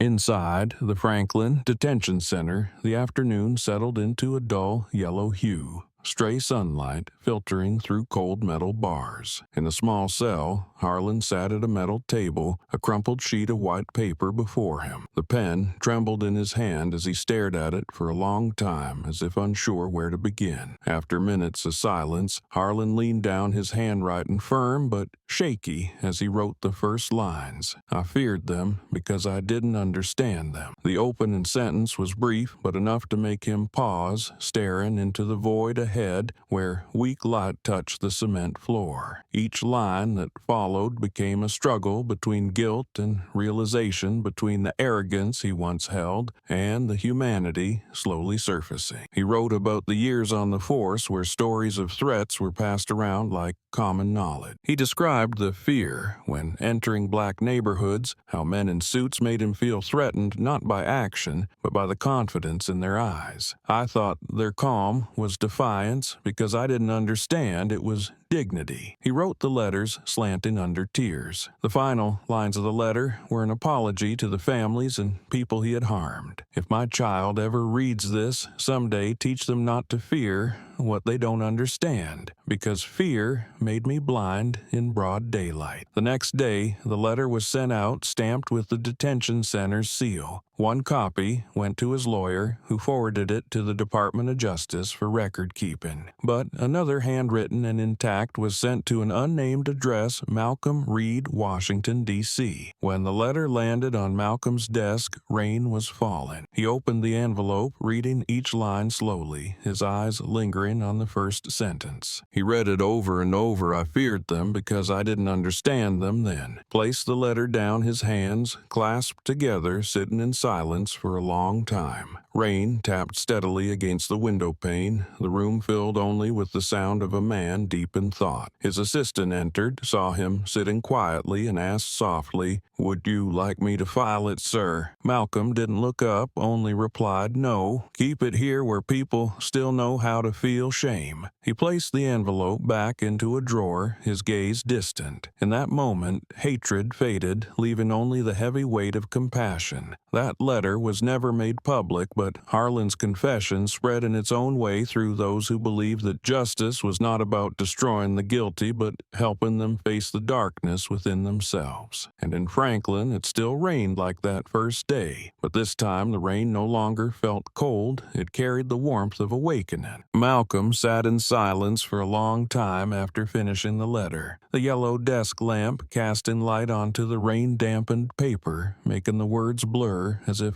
lost in breath. He read the final sentence once more, then softly said, "Justice isn't revenge. It's teaching them to understand they're wrong." His voice was low, resonating through the small room, making the nearby assistant fall silent, not daring to interrupt. It wasn't a comforting phrase, but the conclusion of someone who had seen the heart of power and fear. He leaned back in his chair, eyes half closed, remembering the flash of the taser, the sound of rain hitting pavement, and the face of the man who once saw him as a target. It all blended into a feeling that was both sorrowful and clear. It was no longer anger, but an understanding that weighed heavier than hate. A single tear fell onto the paper, not out of pity, but from the pain of recognizing the truth. Malcolm understood that the man who attacked him wasn't born to harm, but raised in fear. And that fear had turned him into a weapon for a system that never learned how to love. He looked out the window, where raindrops clung to the glass like thousands of watching eyes. Outside, Washington still buzzed with noise, but inside this small room, the world seemed to pause for one man to speak to his own conscience. He remembered the years spent in the shadows of intelligence work, where he was trained to see truth behind layers of lies. But today he realized some truths don't live in files, but in the eyes of someone who once did wrong. The assistant asked quietly, "Do you regret letting things go this far?" Malcolm looked at him, a faint smile passing like a sliver of light after rain. "Regret is for those who want to forget," he replied. "I choose to remember so I can understand that forgiveness is a kind of strength too." The words stopped the listener in his chest, not because they were were profound, but because of the calm and how Malcolm accepted it all. He stood up, folded the letter, and placed it into a small wooden box carved with the words,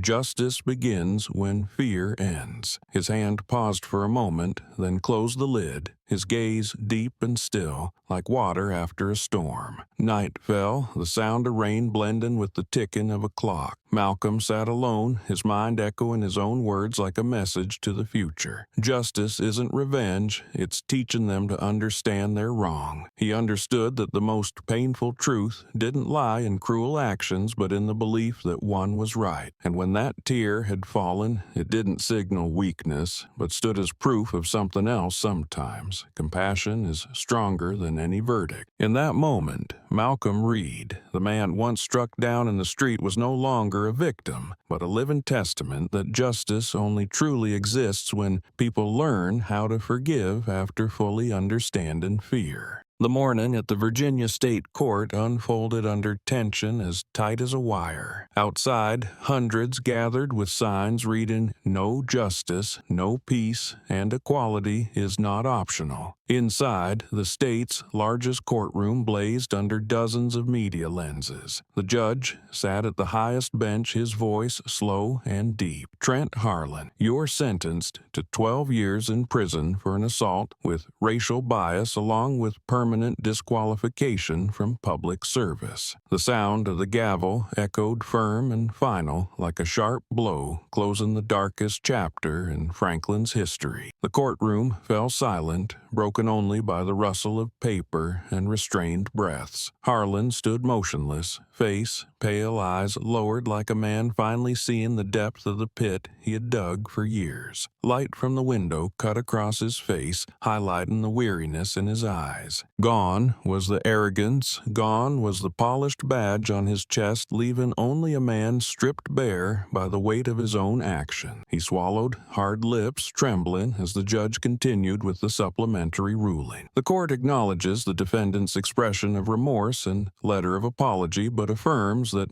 all acts rooted in prejudice are crimes that cannot be justified. Amid the rising murmur, Harlan turned toward the row where Malcolm was seated. Their eyes met for a moment. No hatred, only a silent recognition between two men who once stood at opposite ends of a weapon. Harlan's gaze held his voice hoarse but clear. "Thank you for helping me see." The words froze the courtroom. A few in the gallery exhaled. Some bowed their heads. Others wept. Malcolm held his calm gaze nodding once without a word. In his eyes, there was no triumph, only the sorrow of a man who understood that justice sometimes exacts a toll from both sides. As officers escorted Harlan out of the courtroom, he looked back one last time. Outside, chants of justice echoed down the steps, but in his mind the word became a reminder. Remember what you did. The steel door closed behind him, the clink of the lock marking the end. A journalist captured that moment later, titled, "The Look Back, the Gaze of Regret from a Man Who Once Claimed Justice as His Right to Do Wrong." Malcolm left the courthouse amid a press swarm. He spoke only one short sentence. Harlan's sentence isn't about revenge, it's about teaching us to look directly. Then he walked on his figure, merging into the crowd, back straight, face turned toward the light at the end of the street, as the courthouse doors shut behind him. People understood justice had spoken not through anger, but through truth. And in that moment, America exhaled lighter, but reflective, because one man had dared to make the system open its eyes. The judge lifted his head and looked out over the courtroom, his voice slow and steady, each word dropping onto the cold wooden bench like a weight. "No badge is greater than conscience." The statement brought every sound in the courtroom to a halt, then swept through the crowd like a strong wind. People glanced at one another, no one speaking, but in their eyes was a flicker of awakening. A retired officer seated in the back row bowed his head, hands gripping his cap, while a young student whispered, "That's what they should teach in every police academy." From the bench, the judge placed the gavel down with a firmer tone. Justice cannot be upheld by privilege, but by principle. And if someone forgets that the power in their hands is nothing but an empty shell. The courtroom rose in applause, a wave of clapping mixed with sobs, deep breaths, and the quiet sound of those who understood that history had just been rewritten by one person's courage. Amid the applause, Malcolm Reed remained still. He bowed his head, fingers interlaced, neither smiling nor clapping, only silent like a man who had just settled a debt. Light from the window caught his face,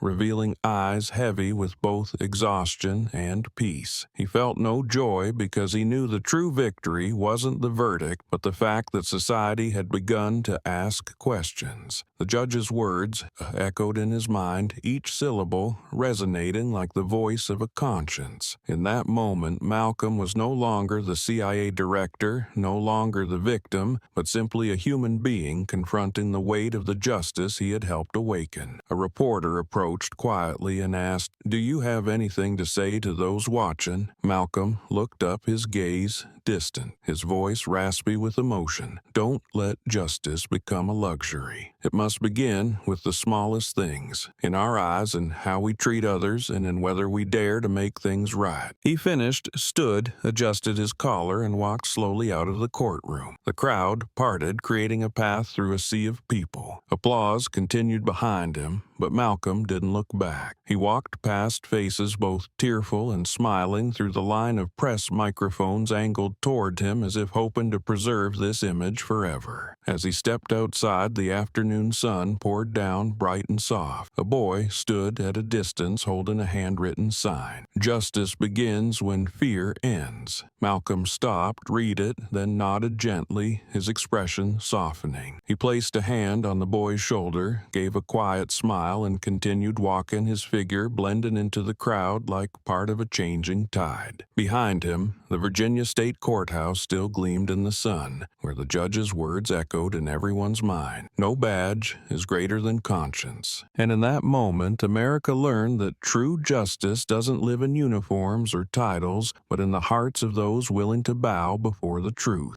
1 year after the shocking incident, Franklin Square had changed. What was once the scene of abuse of power had become a symbol of hope. At the center of the square stood a new bronze statue, towering against the white stone-based sunlight catching its surface, as if it were made from the very memories and tears of those who had witnessed it. Etched at the statue's base in solid bronze were the words, "Justice begins when fear ends." The line was chosen by Malcolm Reed himself, though he declined to attend the unveiling ceremony, saying, "This isn't my story, it's ours." The statue depicted a man standing tall, head held high, holding a small ID card out in front of him, a symbol of courage of someone who dared to face the truth no matter the cost. The memorial took place on an autumn afternoon with wind drifting in from the Franklin River, carrying the scent of earth and dried leaves. Hundreds gathered around the monument, no one speaking loudly, only the soft glow of small candles flickering in the breeze. From a distant corner, the sound of a saxophone rose low and quiet, a melody that reminded people of all that had been lost and all that had been reclaimed. On the stone steps, children held their parents' hands. The elderly leaned on canes, and veterans in gray coats bowed their heads. No speeches were given, no causes were shouted. They came simply to witness a moment when justice no longer felt like a slogan, but a presence. A young woman laid a bouquet of white flowers at the statue's base, her voice trembling as she spoke to her little boy beside her. "You know, I used to be afraid to walk past here, but now I feel at peace." The child asked innocently, "Why were you scared, Mom?" She bent down, brushing his hair back, and said, "Because people used to think being different was dangerous. But now you see, being different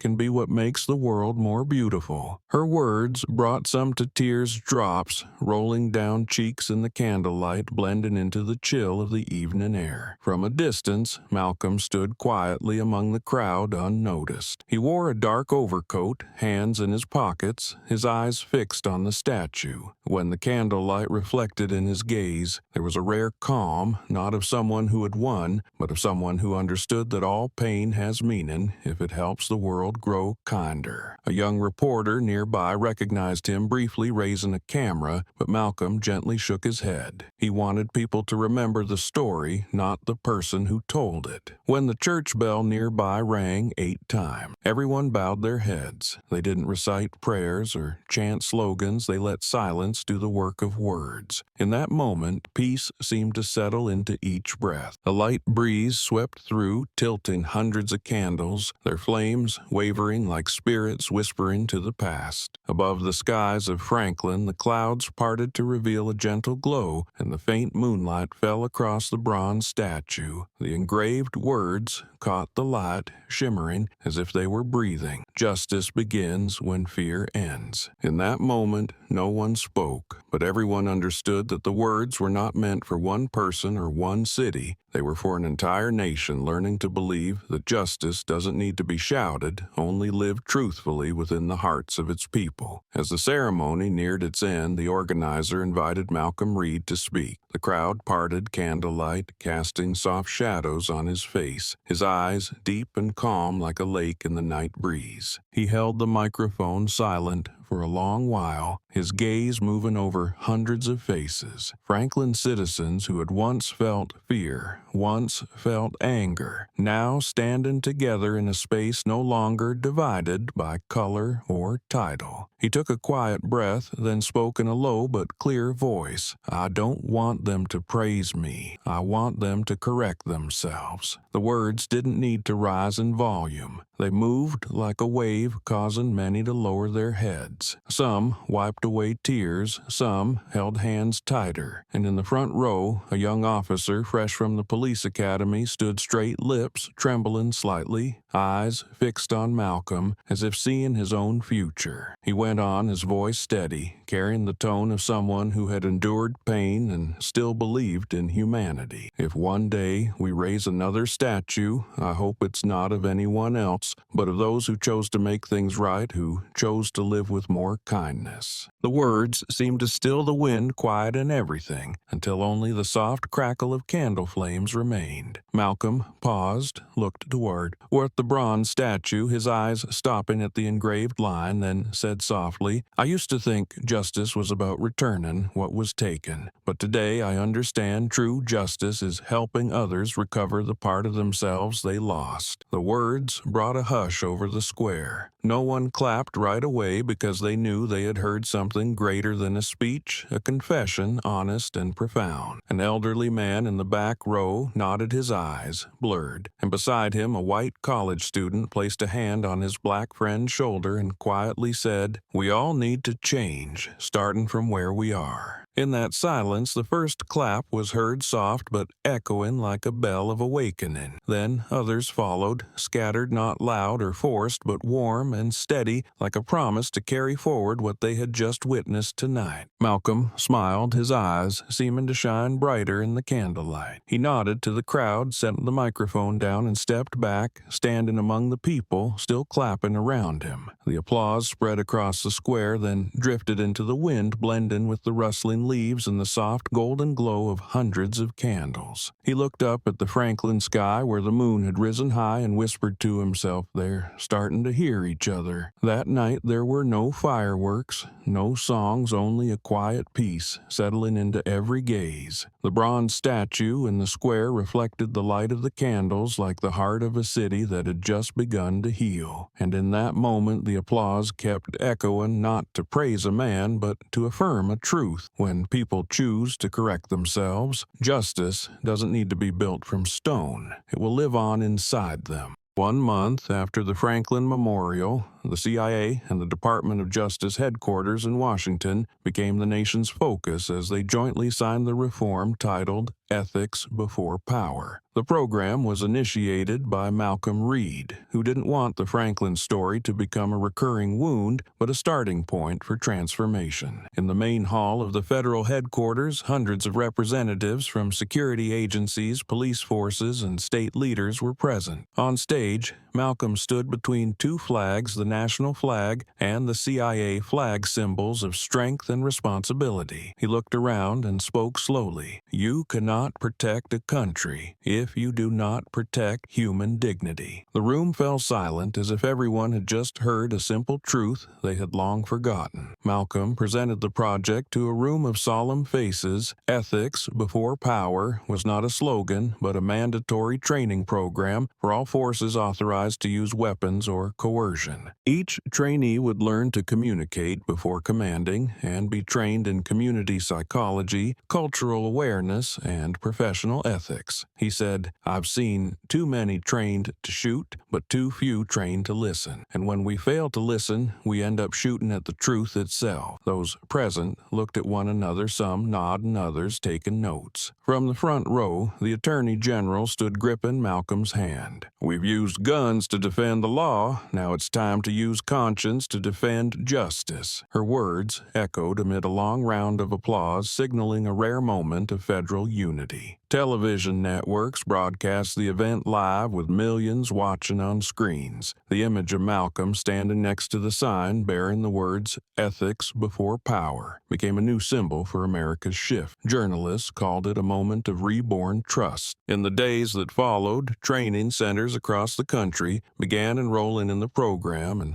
thousands of young officers wrote to headquarters with one message: we want to relearn how to serve better. On social media, a new hashtag emerged, #ProtectWithHonor. People shared images of officers cleaning streets with communities, talking with children, or simply sitting down together for small dialogues. One journalist wrote, "Change doesn't come from new laws, but from the hearts of those who enforce them." Malcolm never sought glory for himself. In a closed press conference, he said, "If tomorrow no one remembers my name, I'll feel at peace. I don't want people to credit me. I want them to remember why." He believed that real reform wasn't about punishing the wrongdoers, but about building a new generation that knows how to choose between power and conscience. That afternoon, after everyone had left the hall, Malcolm stood alone looking through the glass at his reflection in the sign that read Central Intelligence Agency. He smiled softly and spoke quietly as if to himself. Justice in the end doesn't come from the power of a system, but from people who choose to place ethics before authority. The wind passed through the long hallway, carrying the sound of footsteps fading into the distance. And somewhere within the stillness of the federal headquarters, it felt as though America had just turned a new page, one where compassion became the true foundation of national security. The press conference had ended, yet many lingered as if reluctant to leave the atmosphere saturated with the day's meaning. Malcolm Reed stood near the podium, hands loosely clasped in front of him, his expression calm, but his gaze deep and distant, as if looking through the noisy crowd to see something beyond the room. Amid the clicks of cameras and the rapid-fire questions from reporters, one female voice rose above the rest. "Director Reed, do you hate Harlan?" A simple question, but it silenced the room as though all sound had been sucked out. Every lens turned to him, waiting for a reaction, for a headline-worthy reply. Malcolm didn't answer immediately. He looked up toward the window, where the late afternoon sun slanted across the row of flags waving outside. He smiled gently, not a polite smile, but the smile of someone who had endured enough pain to know that hatred offers nothing but repetition. Finally, he turned back, his voice low but clear. "I hate the silence that made him believe he was right." The answer cut through the quiet like a blade. The reporters stopped typing, a few bowed their heads, and the woman who had asked the question stood motionless, unsure how to respond. Malcolm stepped down slowly, speaking as he moved. "I hate the quiet that shielded the wrong. It was our silence, the silence of those who should have spoken, that allowed his blind belief to grow. Harlan wasn't born with hatred. It was taught, passed down, and sustained by collective silence." He stopped in the middle of the lobby, the evening light cast in his face in sharp relief, each line etched with fatigue and resolve. "If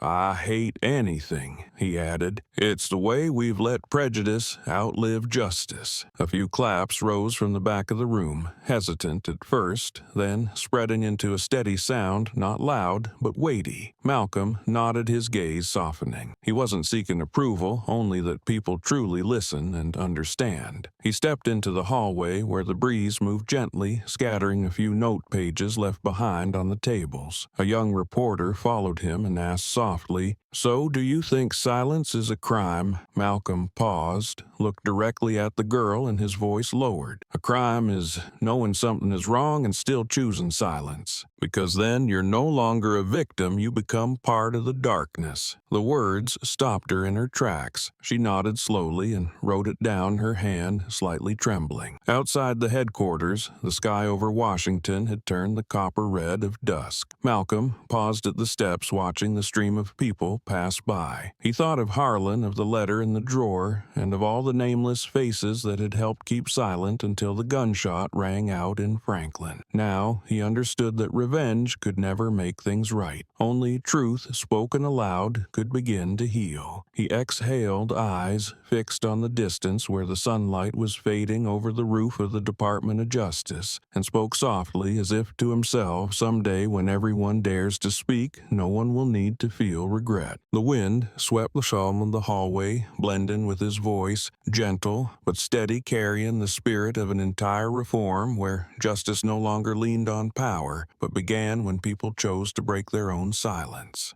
In his quiet office in Washington, Malcolm Reed sat at an old wooden desk, the warm light casting a glow over a blank stack of paper. Outside the window, the autumn night was windless, and the city lay in the quiet stillness of a peace newly found. In front of him was a draft for an article requested months ago by the national magazine American Justice Review. He had declined several times until he received a letter from a police academy student who wrote, "You said justice begins when fear ends. But if we're still learning in a system that teaches fear, how do we know when to stop?" That question kept Malcolm silent for a long time, and tonight he decided to respond not with an interview but with a letter to the younger generation of America. He began to write, each stroke steady and deliberate. Justice is not rage, but restraint at the right moment. That opening line reflected the entire journey he had walked. He wrote about Franklin not as a tragedy but as a collective lesson in how people can learn compassion after witnessing fear. He wrote that every system has limits, and when power rises above ethics, people forget what they are protecting: justice. He continued, is the ability to see another's pain without needing to agree with them. It is not victory, but how we keep our hearts from becoming poisoned. The piece stretched 8 pages, each line delivered in a slow, simple, yet piercing voice. Malcolm didn't urge anyone to be a hero, but rather to become someone who knows when to stop. When faced with injustice, our instinct is to strike back. But justice doesn't live in reaction, it lives in the choice not to retaliate, to leave room for the world to correct itself. He paused, reread each sentence, then added a final line. "Young people, you will hold tomorrow's power in your hands. Use it as light, not as a blade." A week later, the piece appeared on the cover of the magazine under the title, "A Letter to the Young Guardian." The chosen image showed Malcolm standing before the Franklin statue, his eyes looking far ahead, calm yet heavy with the weight of someone who had seen truth from both sides. Within hours, the article spread across social media, shared by millions along with heartfelt comments. A philosophy professor wrote, "This isn't a speech, it's a confession from one generation, hoping the next will be better." Several police academies began incorporating the article into their curriculum, calling it the 21st Century Ethics Manifesto. In classrooms, young instructors read aloud Malcolm's final line, "No one is born to fear others, but to learn how to be someone others don't have to fear." A few weeks later, Malcolm received hundreds of letters from across the country from students, officers, and everyday citizens. One wrote, "I used to think justice was judgment. Now I understand it's healing." Another said,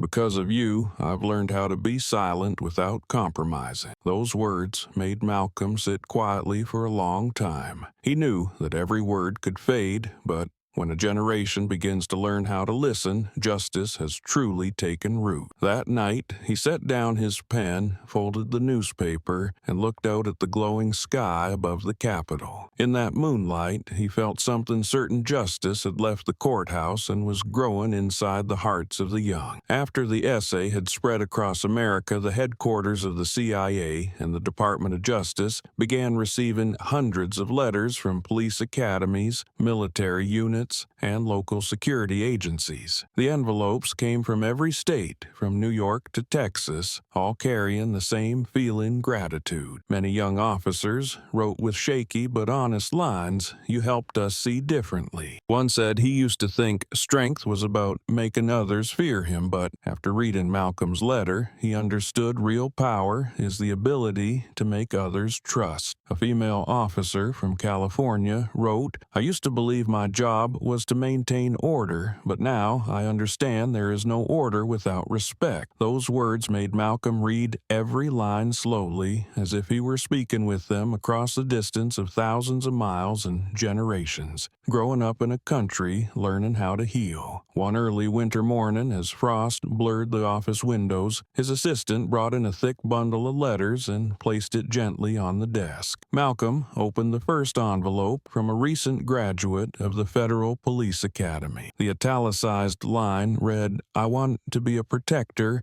not a ruler." He read it, smiled softly, folded the letter, and wrote on a small slip of paper, "If you can see the person, that's enough." The response was brief, not philosophical, but held the essence of what he had spent his life pursuing. To him, justice wasn't in the law book, but in the eyes that saw the worth of every life. He sent that reply to every academy, not through a spokesperson, not through media outlets. Those handwritten notes were delivered across the country, each line from Malcolm carrying a quiet but powerful message. When you see the human in another, you'll never pull the trigger without thinking. A month later, officer training schools across the country displayed that quote in their main hallways engraved on bronze plaques beneath the national emblem next to the traditional motto. A lecturer in Virginia said during the opening ceremony, "The day we stop seeing the human in one another is the day we lose justice." His words echoed through the classroom, making the young faces fall silent. On social media, the hashtag #SeeTheHuman spread quickly, with millions sharing it alongside the image of Malcolm reading letters in his office light cast across half his face, calm yet resolute. That evening, Malcolm sat alone by the window watching the season's first snowflakes fall gently onto the rooftops. On the table were stacks of thank you letters neatly arranged. He didn't read anymore because he understood that each letter was not a tribute to him but a sign of something deeper. Justice had begun to take new form in the minds of those who would continue to carry weapons not to destroy but to protect. He quietly said to himself, "If they can see the human, that's enough," then turned off the light, letting the glow of the night snow fill the room like a reminder that sometimes change doesn't need noise, only sincerity. After being granted a pardon for good conduct, Trent Harlan left Franklin and chose a small coastal town in Maine to begin again. The wooden house he rented sat apart from the main neighborhood, overlooking the white sand and tall pines whispering in the wind. Every morning he woke early and walked the beach while mist still covered the water. No one there knew he had once been an officer, much less the center of a case that once shook the nation. To them, Mr. Harlan was simply a quiet man who greeted everyone with a gentle smile and was always ready to help fix a fence, clear a yard, or carry sandbags when storms came. His silence earned respect, and the town gradually opened to the stranger with the kind, steady ways of the northern coast. Each afternoon, after work, Harlan went to the community center to teach martial arts to the children. He didn't teach them to fight, but to control. During the lessons, he often said, "When you know how to stop your fist at the right moment, that's when you're strongest." The kids didn't fully understand, but they felt the sincerity in the voice of a teacher whose eyes had seen more than they could imagine. The adults in town were cautious at first, but over time they came to trust him. One mother once said, He never asks too much, but he always listens. And he did, livin', as if repaying little by little what he had once taken trust, peace, and faith in people. Even so, there were still long nights when he sat on the porch steps, looking out to sea, listening to the waves like reminders. The past still lived somewhere in memory, not erasable, only bearable. In the small room on a wooden table, he kept an old newspaper with the headline, "Franklin Trial Ends." Sometimes he would open it not to punish himself, but to remember that wrongs don't disappear when we stop thinking about them, but when we turn them into something better. One April morning, while sweeping the yard, the mail carrier stopped by and handed him a small envelope with no return address. The handwriting tilted gently to Mr. Harlan. He opened it. Inside was a single folded paper with a short line. "I believe you've changed." M.R. Harlan stood still staring at the letters for a long time, his hand trembling slightly. In the morning light, the words seemed to glow simple but weighty. He folded the letter and placed it over his heart, his eyes wet. For the first time in years, he looked up at the sea, a faint smile crossing his once worn face. That afternoon, when the children arrived for class, they noticed something different about Mr. Harlan. He told them a short story about mistakes and forgiveness, then said, "No one is born perfect, but every day is a chance to live better than yesterday." The room fell completely silent. The kids didn't fully grasp it, but their eyes were brighter. Harlan looked at them feeling lighter. The letter remained in his pocket, a quiet reminder that sometimes justice doesn't end in a courtroom, but in the moment a person chooses to begin living right again. That afternoon, the sunset stretched across the sea waves, lapping the shore, stained red by the light. The children had just finished their martial arts class now, sitting in a circle around their teacher, eyes bright with anticipation for something beyond punches and kicks. Harlan looked out to the water where the sun was sinking into the horizon, its light reflecting off the surface like shattered mirrors. He took a deep breath and spoke slowly and warmly. "Power doesn't make you better than anyone else." The children stayed quiet, each word mixing with the sound of waves sinking into the stillness of the evening. One small boy looked up and asked,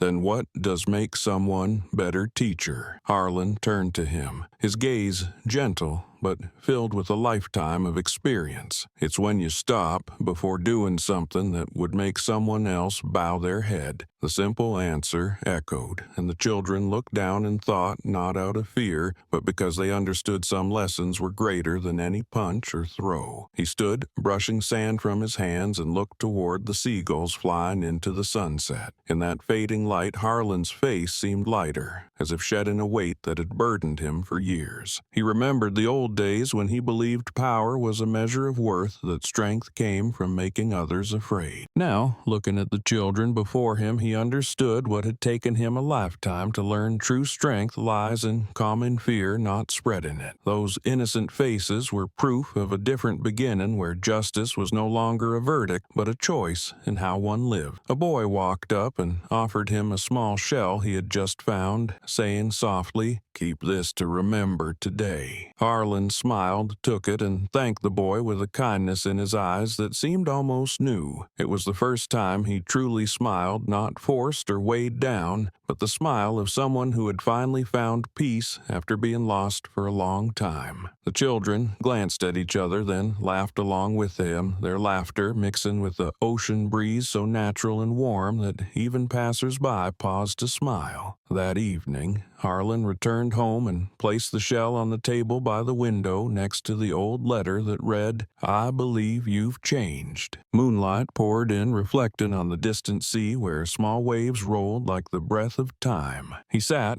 looked at the shell, then out at the water, and it felt as if Malcolm Reed's voice carried on the wind. "Justice begins when fear ends." Harlan nodded gently, smiled once more, his eyes now bright, not with the weight of the past, but with the understanding that every path to redemption leads to the same place, compassion. And in that quiet night, the sea seemed to smile with him, its waves whispering like a blessing for a man who had finally learned how to forgive himself. Years later, with silver hair and slower steps, Malcolm Reed decided to retire, leaving Washington to return to Franklin, where everything had once begun. The city had changed, quieter and brighter streets, renamed signs painted in peaceful shades of blue instead of the red of warnings. In the central square, the bronze statue still stood tall, afternoon sunlight casting a glow on the familiar words, "Justice begins when fear ends." People recognized him,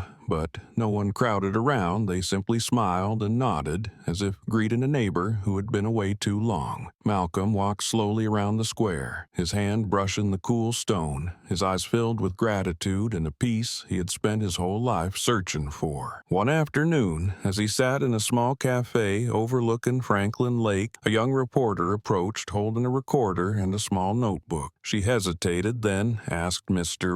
Reed if you could go back to that day, would you do anything differently? The question made him smile gently, a kind but deep smile, as if he had waited a long time for the chance to answer it. He looked out the window where sunlight danced on the lake, then answered slowly, no, because sometimes a shock is necessary to wake society up. The reporter froze, thinking he was joking, but there was no pride in his expression, only the quiet reflection of someone who had witnessed change begin from a painful moment. He continued, voice steady and warm, "We only learn from what frightens us," and Franklin was afraid. But that fear made people look at each other again, made society wake up. I'm not proud of being shot, but I'm grateful it made people start asking questions. Sometimes history doesn't need heroes, just someone willing to stand still long enough to show what's wrong. The words made her pause as she took notes, the lines slanting under the soft afternoon light. When the interview ended, she stood and thanked him, but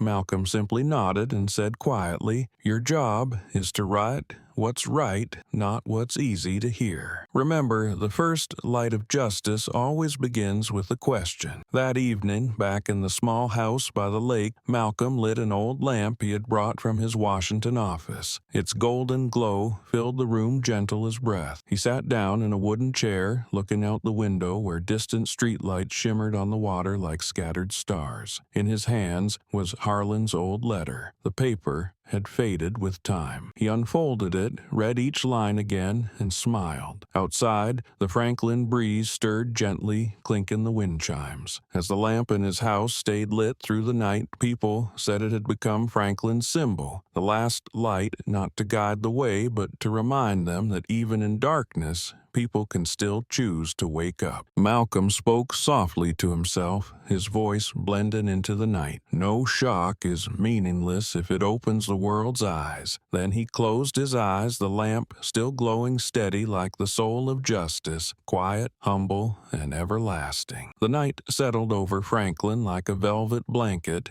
draped across the city. A breeze carried the scent of wildflowers from the lakeside through the square, where the bronze statue of Malcolm Reed stood tall under the moonlight. Years later, the citizens decided to add a new line beneath the words that had become the city's emblem: "Power means nothing if it makes us forget compassion." The inscription was carved deep into the white stone, delicate yet resolute, a quiet reminder to all who pass that strength is never the solution and only compassion keeps the world from falling apart. When the streetlights reflected off the words, the word compassion shone brightest, glimmering like a heartbeat pulsing in the heart of a city once shaken by the storm of prejudice. They said the idea to carve the new line came from a group of police academy students in Franklin, those who had grown up in the aftermath. They wanted the line to continue the message, not to honor one man, but to mark the maturity of a society that had learned to look at itself in the dark. The unveiling was simple, without fanfare, only candles lit by townspeople around the statue's base and the wind gently moving through the trees. An old woman who had witnessed it all years ago laid a white bouquet on the stone steps and softly said to the person beside her, "Now, Franklin knows how to bow without shame." Her words faded into the air, carried off with the sound of a distant church bell, like a farewell to a time that had finally passed. From a distance, Malcolm Reed sat in a small cafe looking out at the square. He wore a heavy coat, a cup of hot tea in hand, his gaze resting on his own statue, but seeming to reach beyond it, perhaps to the people he had once trusted, once been angry with, once forgiven. When he heard about the new inscription, he said nothing, just nodded, a faint smile crossing his lips. A young reporter walking by recognized him and quietly asked, "Sir, what do you think of the new line?" Malcolm answered softly, "I didn't write it, but I know it's true, and if one day they no longer need words like these, then justice will have done its job." The reporter fell silent, recording the quote without adding anything more. As the night grew late, the square emptied. Only the wind remained, and the glow of streetlights shimmered across the damp pavement like streaks of memory still flickering. The statue stood in the stillness, the bronze, Cajun light casting a soft golden hue across the bricks below, where a few white petals trembled in the breeze. Overhead, the moon peeked through clouds, silently watching the new line engraved in stone, a line that the future would read again and again, a reminder that justice does not begin with power, but with compassion. Franklin is now at peace, but each night when the streetlights come on, their glow still reflects off the statue and the inscription below as if justice had never stopped. It is still being written not through trials or verdicts, but through small actions, a handshake between two people who once feared each other, a child's smile when they see a police officer kneel to help, or the gaze of those who understand that true power doesn't come from making others bow, but from making them believe in something good. And on that night in the wind and light, Franklin continues to write its story, a story of justice, of humanity, and of the light that never goes out in the hearts of those who have learned to choose compassion over control. Malcolm Reed's story closed on a quiet evening in Franklin, where the streetlights reflected on damp pavement in long strips of light, like memories stretching through time. The city, once rocked by an incident that seemed like just another traffic stop, had become a turning point that changed how America saw justice, power, and people. From the moment Officer Trent Harlan drew his taser on Malcolm, a man he assumed was a suspicious subject, to the moment Malcolm stood up and calmly said, "You just assaulted the director of the CIA," the whole nation seemed awake from a long slumber of indifference. No one expected that a spark, mistaken for a show of power, would become the flash that revealed the truth, triggering a chain reaction that led to some of the most profound reforms in federal justice history. After that defining jolt, the country witnessed a wave of unprecedented events. The video went viral, social media exploded, protests swept across cities, and the government launched a historic investigation. But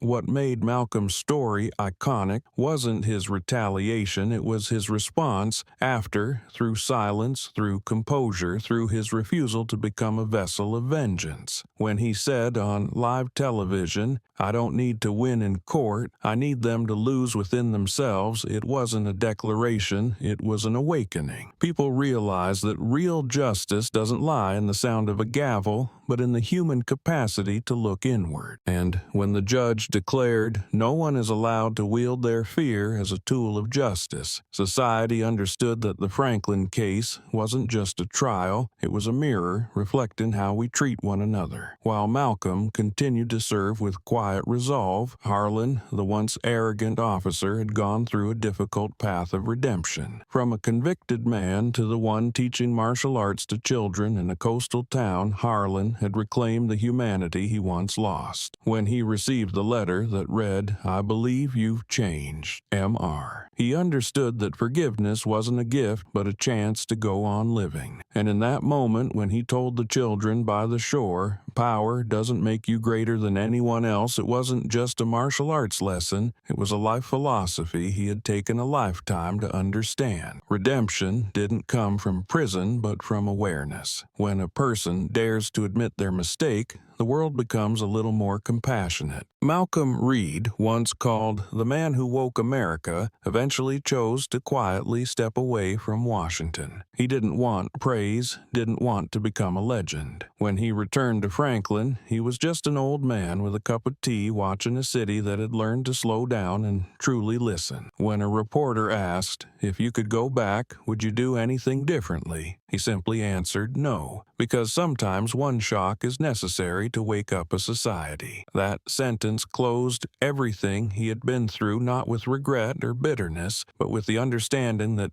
pain is sometimes the only way people grow. Beneath his bronze statue, a new line was added. "Power means nothing if it makes us forget compassion." The words were engraved by the new officers, a younger generation raised in the wake of Franklin who chose to study ethics before learning authority. They understood that justice can't be upheld through fear, but through trust. And because of that, Malcolm's Ethics Before Power program wasn't just an initiative, but the beginning of the most far-reaching reform in American security history. Thousands of young officers wrote to thank him for helping them see differently. His reply, simple but profound: "If you can see the human being, that's enough." From that story, America learned that justice isn't a blade, but a mirror. It reflects the true face of society, both the light and the dark. Justice begins when people dare to face the darkness, and it matures when they dare to forgive. Malcolm Reed didn't change the world through power, but through belief. Belief that even flawed people can still become better. He once said in a final interview, "I don't believe justice is eternal, but I believe it can be rewritten every day through kind acts." That line helped people understand that truth isn't what's written in law, but what's kept in the heart. The story of Malcolm Reed and Trent Harlan did not end in court, but continued in every small act, in the way an officer bends down to help a passerby, in the smile of children who believe the world is fair, and in the yellow glow reflected on the monument each night. Franklin is no longer the site of the violence it once knew, but a symbol of compassion reborn. Malcolm's statue, now bearing two engraved lines that have become guiding principles for an entire generation, stands not to glorify him, but to remind everyone that justice is never perfect, yet people can choose to make it more right each day. When the last light in Franklin Square turns on, casting reflections on the rain-soaked street, one can still sense the presence of Malcolm Reed, not in body, but in the spirit of a man who stood still in the storm to awaken a nation. And in that light, justice is no longer a slogan, but the living heartbeat of a society written anew each day by those who believe that power may keep the world running, but only compassion makes it worth living in.